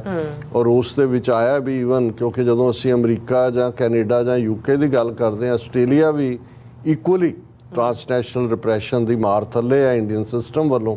ਔਰ ਉਹਨਾਂ ਨੂੰ ਇਹ ਲੱਗਾ ਕਿ ਵੀ ਇੱਕ ਪਾਸੇ, ਕਿਉਂਕਿ ਇਸ ਗੱਲ ਦਾ ਧਿਆਨ ਰੱਖੀਏ ਕਿ ਜੇ ਸਾਨੂੰ ਲੱਗਦਾ ਹੈ ਕਿ ਵੀ ਜਿਹੜਾ ਡਾਇਸਪੋਰਾ ਸਿੱਖ ਨੇ ਉਹ ਸਟਰੈਂਥ ਨੇ, ਤਾਕਤ ਨੇ, ਤਾਂ ਦੁਸ਼ਮਣ ਤਾਂ 4 ਕਦਮ ਅੱਗੇ ਹੁੰਦਾ ਹੈ। ਸੋ ਉਹਨਾਂ ਨੇ ਜਿੱਥੇ ਇਹ ਇੱਕ ਸਾਡੇ ਲਈ ਨਵਾਂ ਫਰੰਟ ਵੀ ਖੋਲ੍ਹ ਦਿੱਤਾ, ਕਿਉਂਕਿ 2015 ਤੋਂ ਜਦੋਂ ਕਿ ਬੁਰਜ ਜਵਾਹਰ ਸਿੰਘ ਵਾਲਾ 'ਚੋਂ ਗੁਰੂ ਗ੍ਰੰਥ ਸਾਹਿਬ ਦਾ ਸਰੂਪ ਗਾਇਬ ਚੋਰੀ ਕੀਤਾ ਜਾਂਦਾ, ਇਸ਼ਤਿਹਾਰ ਲਾਏ ਜਾਂਦੇ ਨੇ, ਤੁਹਾਡਾ ਗੁਰੂ ਅਸੀਂ ਸਾਡੇ ਕੋਲ ਹੈ, ਲੈ ਜਾਓ। ਫਿਰ ਬਰਗਾੜੀ 'ਚ ਅਸੀਂ ਦੇਖਦੇ ਹਾਂ ਉਹਦੇ ਪਵਿੱਤਰ ਅੰਗ ਖਿਲਾਰੇ ਜਾਂਦੇ ਨੇ, ਬਾਈਬਲ ਕਲਾਂ 'ਚ ਕੀ ਹੁੰਦਾ ਹੈ। ਔਰ 3-4 ਹਕੂਮਤਾਂ ਉਸ ਤੋਂ ਬਾਅਦ, ਅਕਾਲੀਆਂ ਦੀ ਹਕੂਮਤ ਉਦੋਂ ਅਸੀਂ, ਫਿਰ ਅਮਰਿੰਦਰ ਆਇਆ, ਫਿਰ ਹੁਣ ਇਹ ਭੰਡ ਆਇਆ, ਲੇਕਿਨ ਇਸ਼ੂ ਉੱਥੇ ਦਾ ਉੱਥੇ ਹੀ ਖੜਾ ਹੈ। ਕੋਈ ਕਿੰਨੀਆਂ ਜਾਂਚ ਕਮੇਟੀਆਂ, ਸਿੱਟ, ਫਲਾਣਾ ਢਿਮਕਾ, ਕੌਣ ਹੈ ਜਿਹੜਾ ਬਲੌਕ ਕਰ ਦਿੰਦਾ ਹੈ। ਸੌਦਾ ਸਾਹਿਬ ਦਾ ਅਸੀਂ ਜ਼ਿਕਰ ਕਰਕੇ ਹਟੇ ਹਾਂ ਜੀ, ਉਹਨੂੰ ਕਿੰਨੀ ਵਾਰੀ ਫਰਲੋ ਔਰ ਪੈਰੋਲ ਦਿੱਤੀ ਗਈ। ਹੁਣ ਇਸ ਸਾਰੇ ਦੇ ਚੱਲਦੇ ਆ ਇਸ ਵਾਕਿਆ ਦਾ ਆਸਟ੍ਰੇਲੀਆ 'ਚ ਹੋਣਾ ਔਰ ਇਸ ਅੰਦਾਜ਼ ਦੇ ਵਿੱਚ ਹੋਣਾ ਔਰ ਇਵੇਂ ਉਹਨੂੰ ਇਹ ਸਾਰਾ ਇਹਨਾਂ ਦਾ IT ਸੈਕਟਰ ਜਿਹੜਾ ਹਿੰਦੂ ਤਵੀਆਂ ਦਾ ਇਹ ਐਕਸਪਰਟ ਨੇ ਇਸ ਕੰਮ ਦੇ, ਇਸ ਦੇ ਮਾਹਰ ਨੇ। ਅਸੀਂ ਸਮਝਦੇ ਹਾਂ ਕਿ ਆਸਟ੍ਰੇਲੀਅਨ ਫੈਡਰਲ ਪੁਲਿਸ ਦੇ ਜਿਹੜਾ ਉਹਨਾਂ ਦਾ ਸਾਈਬਰ ਮਹਿਕਮਾ ਉਹ ਇਸ ਦੀ ਤਹਿ ਤੱਕ ਪਹੁੰਚਣਗੇ। ਪਰ ਇਨ ਦਾ ਮੀਨ ਟਾਈਮ ਜਿਹੜੀ ਮੈਂ ਸਮਝਦਾ ਵੀ ਇਸ ਦੇ ਉੱਤੇ ਕਾਰਵਾਈ ਕਰਨ ਦੀ ਲੋੜ ਹੈ ਕਿ ਭਾਈ ਇਸ ਦੇ ਉੱਤੇ ਇੱਕ ਤਾਂ ਜਿਹੜੇ ਬਾਕੀ ਗੁਰਦੁਆਰਾ, ਕਿਉਂਕਿ ਇਹ ਕਾਪੀ ਕੈਟ ਕਰਨ ਵਾਂਗ ਹੋਏਗਾ। ਇਹ ਇੱਕ ਵਾਕਿਆ ਹੋਇਆ, ਇਸ ਗੱਲ ਦਾ ਧਿਆਨ ਰਿਹਾ ਕਿ ਦੁਸ਼ਮਣ ਇਸ ਨੂੰ ਜੇ ਪਰਮਾਨੈਂਟ ਡਾਇਵਰਜਨ ਉਹਨਾਂ ਦਾ ਐਂਗਲ ਹੈ ਤੇ ਘਟਨਾ ਹੋਰ ਵੀ ਵਾਪਰ ਸਕਦੀ ਹੈ। ਅਸੀਂ ਇੱਥੇ ਵੀ ਗੁਰਦੁਆਰਿਆਂ ਨੂੰ ਇਹ ਕਹਿੰਦੇ ਹਾਂ ਕਿ ਭਾਈ ਥੋੜਾ ਜਿੱਥੇ ਇੰਨਾ ਖਰਚਾ ਤੁਸੀਂ ਲੰਗਰ ਲਾਉਣ ਤੇ ਦੂਸਰਾ ਕਰਦੇ ਹੋ, ਪੂਰੇ ਫੰਕਸ਼ਨਿੰਗ CCTV ਕੈਮਰੇ ਵੀ ਰੱਖੋ ਔਰ ਇੱਕ ਗਾਰਡ ਖਾਸ ਤੌਰ ਤੇ ਜਿਹੜੇ ਵੱਡੇ ਗੁਰਦੁਆਰਾ ਸਾਹਿਬ ਨੇ ਜਾਂ ਦੂਸਰੇ ਨੇ ਉਹਨਾਂ ਦੇ ਵਿੱਚ ਰੈਗੂਲਰ ਇਸ ਕਿਸਮ ਦਾ ਹੋਏ। ਔਰ ਇਸ ਦੇ ਨਾਲ ਜਿਹੜਾ ਹੈ ਉਹ ਦੂਸਰਾ ਪਾਰਟ ਮੈਂ ਸਮਝਦਾ ਵੀ ਇਹ ਜ਼ਰੂਰ ਹੁੰਦਾ ਹੈ ਕਿ ਭਾਈ ਇੱਕਦਮ ਜਦੋਂ ਜਜ਼ਬਾਤ ਭੜਕੇ ਹੁੰਦੇ ਨੇ ਕਿ ਜੀ ਕੀ ਕਾਰਵਾਈ ਹੋਏ। ਮੈਂ ਸਮਝਦਾ ਵੀ ਸਾਡਾ ਫੋਕਸ ਬਿਲਕੁਲ ਕਲੀਅਰ ਹੋਣਾ ਚਾਹੀਦਾ, ਆਸਟ੍ਰੇਲੀਅਨ ਏਜੰਸੀਜ਼ ਨੂੰ ਕਲੀਅਰ ਹੋਣਾ ਚਾਹੀਦਾ ਕਿ ਇਹ ਇੰਡੀਅਨ ਸਟੇਟ ਦਾ ਕੰਮ ਹੈ। ਸੋ ਜੇ ਕੋਈ ਕਾਰਵਾਈ ਇਮੀਡੀਏਟ ਕਰਨ ਦੀ ਹੈ ਜਿੱਥੇ ਸੰਜਮ ਰੱਖਣ ਦੀ ਲੋੜ ਹੈ ਔਰ ਬਿਲਕੁਲ ਠੀਕ ਇਹਨਾਂ ਦੀਆਂ ਪ੍ਰੈਸ ਰਿਲੀਜ਼ 'ਚ ਕਿਹਾ ਗਿਆ, ਕਿਉਂਕਿ ਜੇ ਅਸੀਂ ਕੋਈ ਵੀ ਕੰਮ ਭੜਕਾਟ ਦੇ ਵਿੱਚ ਕਰਦੇ ਹਾਂ, ਕੋਈ ਜਵਾਬੀ ਕਾਰਵਾਈ ਜਿਹੜੀ ਕਿਸੇ ਹੋਰ ਧਰਮ ਦੇ ਖਿਲਾਫ ਜਾਂਦੀ ਹੈ ਜਾਂ ਕਿਸੇ ਨੂੰ ਇਸ ਦੇ ਲਈ ਅਸੀਂ ਜਿਹੜਾ ਜਸਟ ਸ਼ੱਕ ਦੀ ਬਿਨਾਂ ਤੇ ਕੁਝ ਕਰਦੇ ਹਾਂ, ਇਹ ਵੀ ਉਹਨਾਂ ਦੇ ਹੱਕ ਦੇ ਵਿੱਚ ਜਾਂਦਾ। ਸੋ ਇੱਕ ਪਾਰਟ ਮੈਂ ਇਹ ਕਹਾਂਗਾ ਕਿ ਇਹਨਾਂ ਮੁਲਕਾਂ ਦੇ ਵਿੱਚ ਕਿਸੇ ਵੀ ਕਿਸਮ ਦੀ ਵਾਇਲੈਂਸ ਇਹ ਸਾਡੇ ਹੱਕ 'ਚ ਨਹੀਂ ਜਾਂਦੀ। ਇਹੀ ਸਾਡਾ ਦੁਸ਼ਮਣ ਚਾਹੁੰਦਾ ਹੈ। ਉਹਨਾਂ ਦੀ ਰਿਪੀਟਿਡ ਪ੍ਰੋਵੋਕੇਸ਼ਨ ਹੈ, ਜਿਵੇਂ ਰੈਫਰੈਂਡਮ 2020 ਦੇ ਵੇਲੇ ਆਸਟ੍ਰੇਲੀਆ 'ਚ ਮੈਲਬਰਨ, ਸਿਡਨੀ ਜਾਂ ਬ੍ਰਿਸਬੇਨ 'ਚ ਕਿਹੋ ਜਿਹੀਆਂ ਕਾਰਵਾਈਆਂ ਉਹਨਾਂ ਨੇ ਆਪਣੇ ਮੰਦਰਾਂ 'ਚ ਗ੍ਰੈਫਟੀ ਕਰਾ ਕੇ ਸਿੱਖਾਂ ਦੇ ਖਾਤੇ 'ਚ ਪਾਣੀ ਚਾਹੀ, ਉੱਥੇ ਫੜੇ ਗਏ। ਆਸਟ੍ਰੇਲੀਅਨ ਪੁਲਿਸ ਦੀ ਮੁਸਤੈਦੀ, ਉਹਨਾਂ ਨੇ ਕਿਹਾ ਇਹ ਤਾਂ ਇਹਨਾਂ ਦਾ ਆਪਣਾ ਕੰਮ ਹੈ। ਹੁਣ ਇਹ ਸਿੱਖਾਂ ਦੇ ਇਸ ਕਿਸਮ ਦੇ ਗੁਰਦੁਆਰਿਆਂ ਦੇ ਸਾਹਮਣੇ ਆ ਕੇ ਇਸ ਕਿਸਮ ਦੀ ਕਾਰਵਾਈ ਕਰਕੇ ਭੜਕਾਟ ਪੈਦਾ ਕਰਨਾ ਚਾਹੁੰਦੇ ਨੇ। ਸੋ ਅਮਨ ਅਮਾਨ 'ਚ ਰਹਿੰਦੇ ਆ ਜਿਹੜਾ ਹੈ। ਔਰ ਕਿਉਂਕਿ ਆਸਟ੍ਰੇਲੀਅਨ ਪੁਲਿਸ ਜਾਂ ਉਹਨਾਂ ਦੀ ਫੈਡਰਲ ਪੁਲਿਸ ਜਾਂ ਲੋਕਲ ਉਹਨਾਂ ਨੇ ਡਿਟੈਕਟਿਵ ਵੀ ਅਸਾਈਨ ਕੀਤਾ ਔਰ ਨੈਕਸਟ ਮੈਂ ਸਮਝਦਾ we immediately Indian consulate high commission ਦੇ ਬਾਹਰ ਜਿੱਥੇ ਜਿੱਥੇ ਵੀ ਉੱਥੇ ਆਸਟ੍ਰੇਲੀਆ 'ਚ ਪੋਸੀਬਲ ਹੈ ਜ਼ੋਰਦਾਰ ਪ੍ਰੋਟੈਸਟ ਹੋਣੇ ਚਾਹੀਦੇ ਨੇ ਔਰ ਉਹਨਾਂ ਨੂੰ ਵਾਰਨ ਕਰਨਾ ਚਾਹੀਦਾ ਹੈ ਕਿ ਭਾਈ ਇਹ ਜਿਹੜਾ ਤੁਸੀਂ ਟ੍ਰਾਂਸਨੈਸ਼ਨਲ ਰਿਪਰੈਸ਼ਨ ਤੋਂ ਬਾਅਦ ਇਹ ਦੂਸਰਾ ਕੰਮ ਸ਼ੁਰੂ ਕੀਤਾ, ਇਹ ਜਿਹੜਾ ਅਸੀਂ ਆਪਣੇ ਤੇ ਹਮਲਾ ਤਾਂ ਹਾਰ ਸਕਦੇ ਹਾਂ, ਅਸੀਂ ਤਾਂ ਗੁਰੂ ਦੇ ਲਈ ਜਾਨਾਂ ਦੇਣ ਵਾਲੇ ਹੈ, ਪਰ ਇਹ ਗੁਰਬਾਣੀ ਦਾ ਅਪਮਾਨ ਜਾਂ ਗੁਰੂ ਗ੍ਰੰਥ ਸਾਹਿਬ ਔਰ ਗੁਰਬਾਣੀ ਦਾ ਨਿਰਾਦਰ ਇਹ ਜਿਹੜਾ ਐਕਸੈਪਟੇਬਲ ਨਹੀਂ ਹੈ। ਸੋ ਇਹ ਇੱਕ ਬੜਾ ਜ਼ਰੂਰੀ ਹੈ ਮੈਸੇਜ ਆਉਣਾ ਤਾਂ ਕਿ ਇੰਡੀਅਨ ਸਟੇਟ ਨੂੰ ਵੀ ਇਹ ਸਮਝ ਆ ਜਾਏ ਕਿ ਸਿੱਖ ਕੀ ਸਮਝਦੇ ਨੇ ਔਰ ਲੌਂਗ ਟਰਮ ਇਹ ਸਾਡੇ ਸ਼ਾਰਟ ਟਰਮ ਮੇਸ਼ਰਸ ਨੇ। ਲੌਂਗ ਟਰਮ ਮੈਂ ਸਮਝਦਾ ਹਾਂ ਵੀ ਬਾਕੀ ਕਮਿਊਨਿਟੀਜ਼ ਦੇ ਨਾਲ ਉਹ ਇਸਲਾਮ ਹੈ, ਕ੍ਰਿਸਚੀਅਨਿਟੀ ਹੈ ਜਾਂ ਬਾਈਬਲ ਨੂੰ ਮੰਨਣ ਵਾਲੇ, ਕੁਰਾਨੇ ਮਜੀਦ, ਇਸ ਕਿਸਮ ਦਾ ਕੋਈ ਕਾਨੂੰਨ ਆਸਟ੍ਰੇਲੀਆ 'ਚ ਫੈਡਰਲ ਲੈਵਲ ਦਾ, ਕਿਉਂਕਿ ਮੈਨੂੰ ਨਹੀਂ ਲੱਗਦਾ ਜਿਵੇਂ ਸਾਡੇ ਅਮਰੀਕਾ ਜਾਂ ਕੈਨੇਡਾ 'ਚ ਕੋਈ ਰਿਲੀਜੀਅਸ ਸਕ੍ਰਿਪਚਰ ਜਿਹੜਾ ਸੈਕਰੀਲੇਜ ਐਕਟ ਨਹੀਂ ਹੈ, ਇਸ ਦੇ ਉੱਤੇ ਲੌਂਗ ਟਰਮ ਜਿਹੜਾ ਕੋਈ ਨਾ ਕੋਈ ਕੰਮ ਕੀਤਾ ਜਾ ਸਕਦਾ। ਪਰ ਇਸ ਵੇਲੇ ਇਮੀਡੀਏਟਲੀ ਸਾਨੂੰ ਬਚਣ ਦੀ ਲੋੜ ਹੈ ਕਿਸੇ ਵੀ ਕਿਸਮ ਦੀ ਭੜਕਾਟ ਤੋਂ ਔਰ ਜ਼ੋਰਦਾਰ ਪ੍ਰੋਟੈਸਟ ਹੋਣੇ ਚਾਹੀਦੇ ਨੇ ਔਰ ਆਸਟ੍ਰੇਲੀਅਨ ਪੁਲਿਸ ਦੇ ਨਾਲ ਜਿਵੇਂ ਤਾਲਮੇਲ ਕਾਇਮ ਕੀਤਾ ਜਥੇਬੰਦੀਆਂ ਨੇ ਉਹਨਾਂ ਦੇ ਨਾਲ ਪ੍ਰੋਪਰ ਉਹਨਾਂ ਦੇ ਉੱਤੇ ਵੀ ਜਿਹੜਾ ਇੱਕ ਪ੍ਰੈਸ਼ਰ ਰਹਿਣਾ ਚਾਹੀਦਾ। ਅਸੀਂ ਇਸ ਘਟਨਾ ਦੇ ਜਿਹੜੀ ਹੈ ਕੰਡੈਮਨੇਸ਼ਨ ਦਾ ਲਫ਼ਜ਼ ਹੀ ਜਿਹੜਾ ਕੋਈ ਮਾਨੇ ਨਹੀਂ ਰੱਖਦਾ, ਇਸ ਨੇ ਸਾਨੂੰ ਬਹੁਤ ਦੁੱਖ ਦਿੱਤਾ ਹੈ ਔਰ ਇਹ ਵੀ ਕਈ ਵਾਰ ਜਿਹੜਾ ਹੈ ਦੁਸ਼ਮਣ ਕਿਸ ਹੱਦ ਤੱਕ, ਜਦੋਂ ਅਸੀਂ ਕਮੀਨਗੀ ਦੀ ਗੱਲ ਕਰਦੇ ਹਾਂ ਹਿੰਦੂ ਤਵੀਆਂ ਦੀ, ਤਾਂ ਅਸੀਂ ਕਹਿੰਦੇ ਹਾਂ ਕਿ ਭਾਈ ਇਹ ਕਿਸੇ ਹੱਦ ਤੱਕ ਵੀ ਜਾ ਸਕਦੇ ਨੇ। ਇਹ ਹੁਣ ਕਮੀਨਗੀ ਦੀ ਸਿਖਰ ਵੱਲ ਵੱਧ ਰਹੇ ਨੇ। ਡਾਇਸਪੋਰਾ ਸਿੱਖਾਂ ਦੇ ਖਿਲਾਫ ਟ੍ਰਾਂਸਨੈਸ਼ਨਲ ਰਿਪਰੈਸ਼ਨ ਦੇ ਨਾਲ ਉਹਨਾਂ ਨੇ ਗੁਰੂ ਗ੍ਰੰਥ ਸਾਹਿਬ ਨੂੰ ਵੀ ਜਿਹੜਾ ਆਪਣੀਆਂ ਗਨ ਸ਼ਾਟਸ ਦੇ ਥੱਲੇ ਲੈ ਆਂਦਾ। ਜੀ ਡਾਕਟਰ ਸਾਹਿਬ ਤੁਹਾਡਾ ਬਹੁਤ ਬਹੁਤ ਸ਼ੁਕਰੀਆ। ਸੋ ਇੱਥੇ ਨੇ ਬ੍ਰੇਕ ਤੇ ਜਾਣ ਤੋਂ ਪਹਿਲਾਂ ਅਸੀਂ ਆਪਣੇ ਦਰਸ਼ਕਾਂ ਤੇ ਸਰੋਤਿਆਂ ਨੂੰ ਅਪੀਲ ਤੇ ਬੇਨਤੀ ਕਰਦੀ ਹੈ ਵੀਅਰਸ, ਜਿਸ ਤਰ੍ਹਾਂ ਕਿ ਤੁਸੀਂ ਜਾਣਦੇ ਹੋ ਕਿ ਟੀਵੀ 84 ਇੱਕ ਪੰਥਕ ਚੈਨਲ ਹੈ। ਟੀਵੀ 84 ਦੀ ਚੜ੍ਹਦੀ ਕਲਾ ਲਈ ਵੱਧ ਤੋਂ ਵੱਧ ਡੋਨੇਟ ਕਰੋ। ਡੋਨੇਟ ਕਰਨ ਲਈ ਸਾਡੀ ਵੈਬਸਾਈਟ tv84.tv ਤੇ ਜਾ ਕੇ ਪੀਪਲ ਦੀ ਵਰਤੋਂ ਕਰਕੇ ਵਨ ਟਾਈਮ ਡੋਨੇਟ ਕਰ ਸਕਦੇ ਹੋ, ਮੰਥਲੀ ਡੋਨੇਟ ਵੀ ਕਰ ਸਕਦੇ ਹੋ। ਤੁਸੀਂ ਟੀਵੀ 84 ਦੇ ਨਾਮ ਤੇ ਚੈੱਕ ਬਣਾ ਕੇ ਸਾਨੂੰ ਮੇਲ ਵੀ ਕਰ ਸਕਦੇ ਹੋ ਸਾਡੇ ਇਸ ਪਤੇ ਤੇ 36-01 37th Avenue, Long Island City, New York 11101 USA, ਜਾਂ ਫਿਰ ਤੁਸੀਂ ਸਾਨੂੰ ਫੋਨ ਰਾਹੀਂ ਵੀ ਸੰਪਰਕ ਕਰ ਸਕਦੇ ਹੋ 5166619184। ਤੁਸੀਂ ਸਾਨੂੰ ਈਮੇਲ ਵੀ ਕਰ ਸਕਦੇ ਹੋ info@tv84.tv ਤੇ। ਅਸੀਂ ਤੁਹਾਡੇ ਤਹਿ ਦਿਲ ਤੋਂ ਸ਼ੁਕਰਗੁਜ਼ਾਰ ਹੋਵਾਂਗੇ। ਸੋ ਇੱਥੇ ਲੈਣੇ ਬ੍ਰੇਕ ਵੀਅਰਸ, ਤੁਸੀਂ ਇਸੇ ਤਰ੍ਹਾਂ ਬੜੇ ਰਹਿਣਾ। ਮਿਲਦੇ ਹਾਂ ਆਫਟਰ ਦਿਸ ਸ਼ਾਰਟ ਬ੍ਰੇਕ।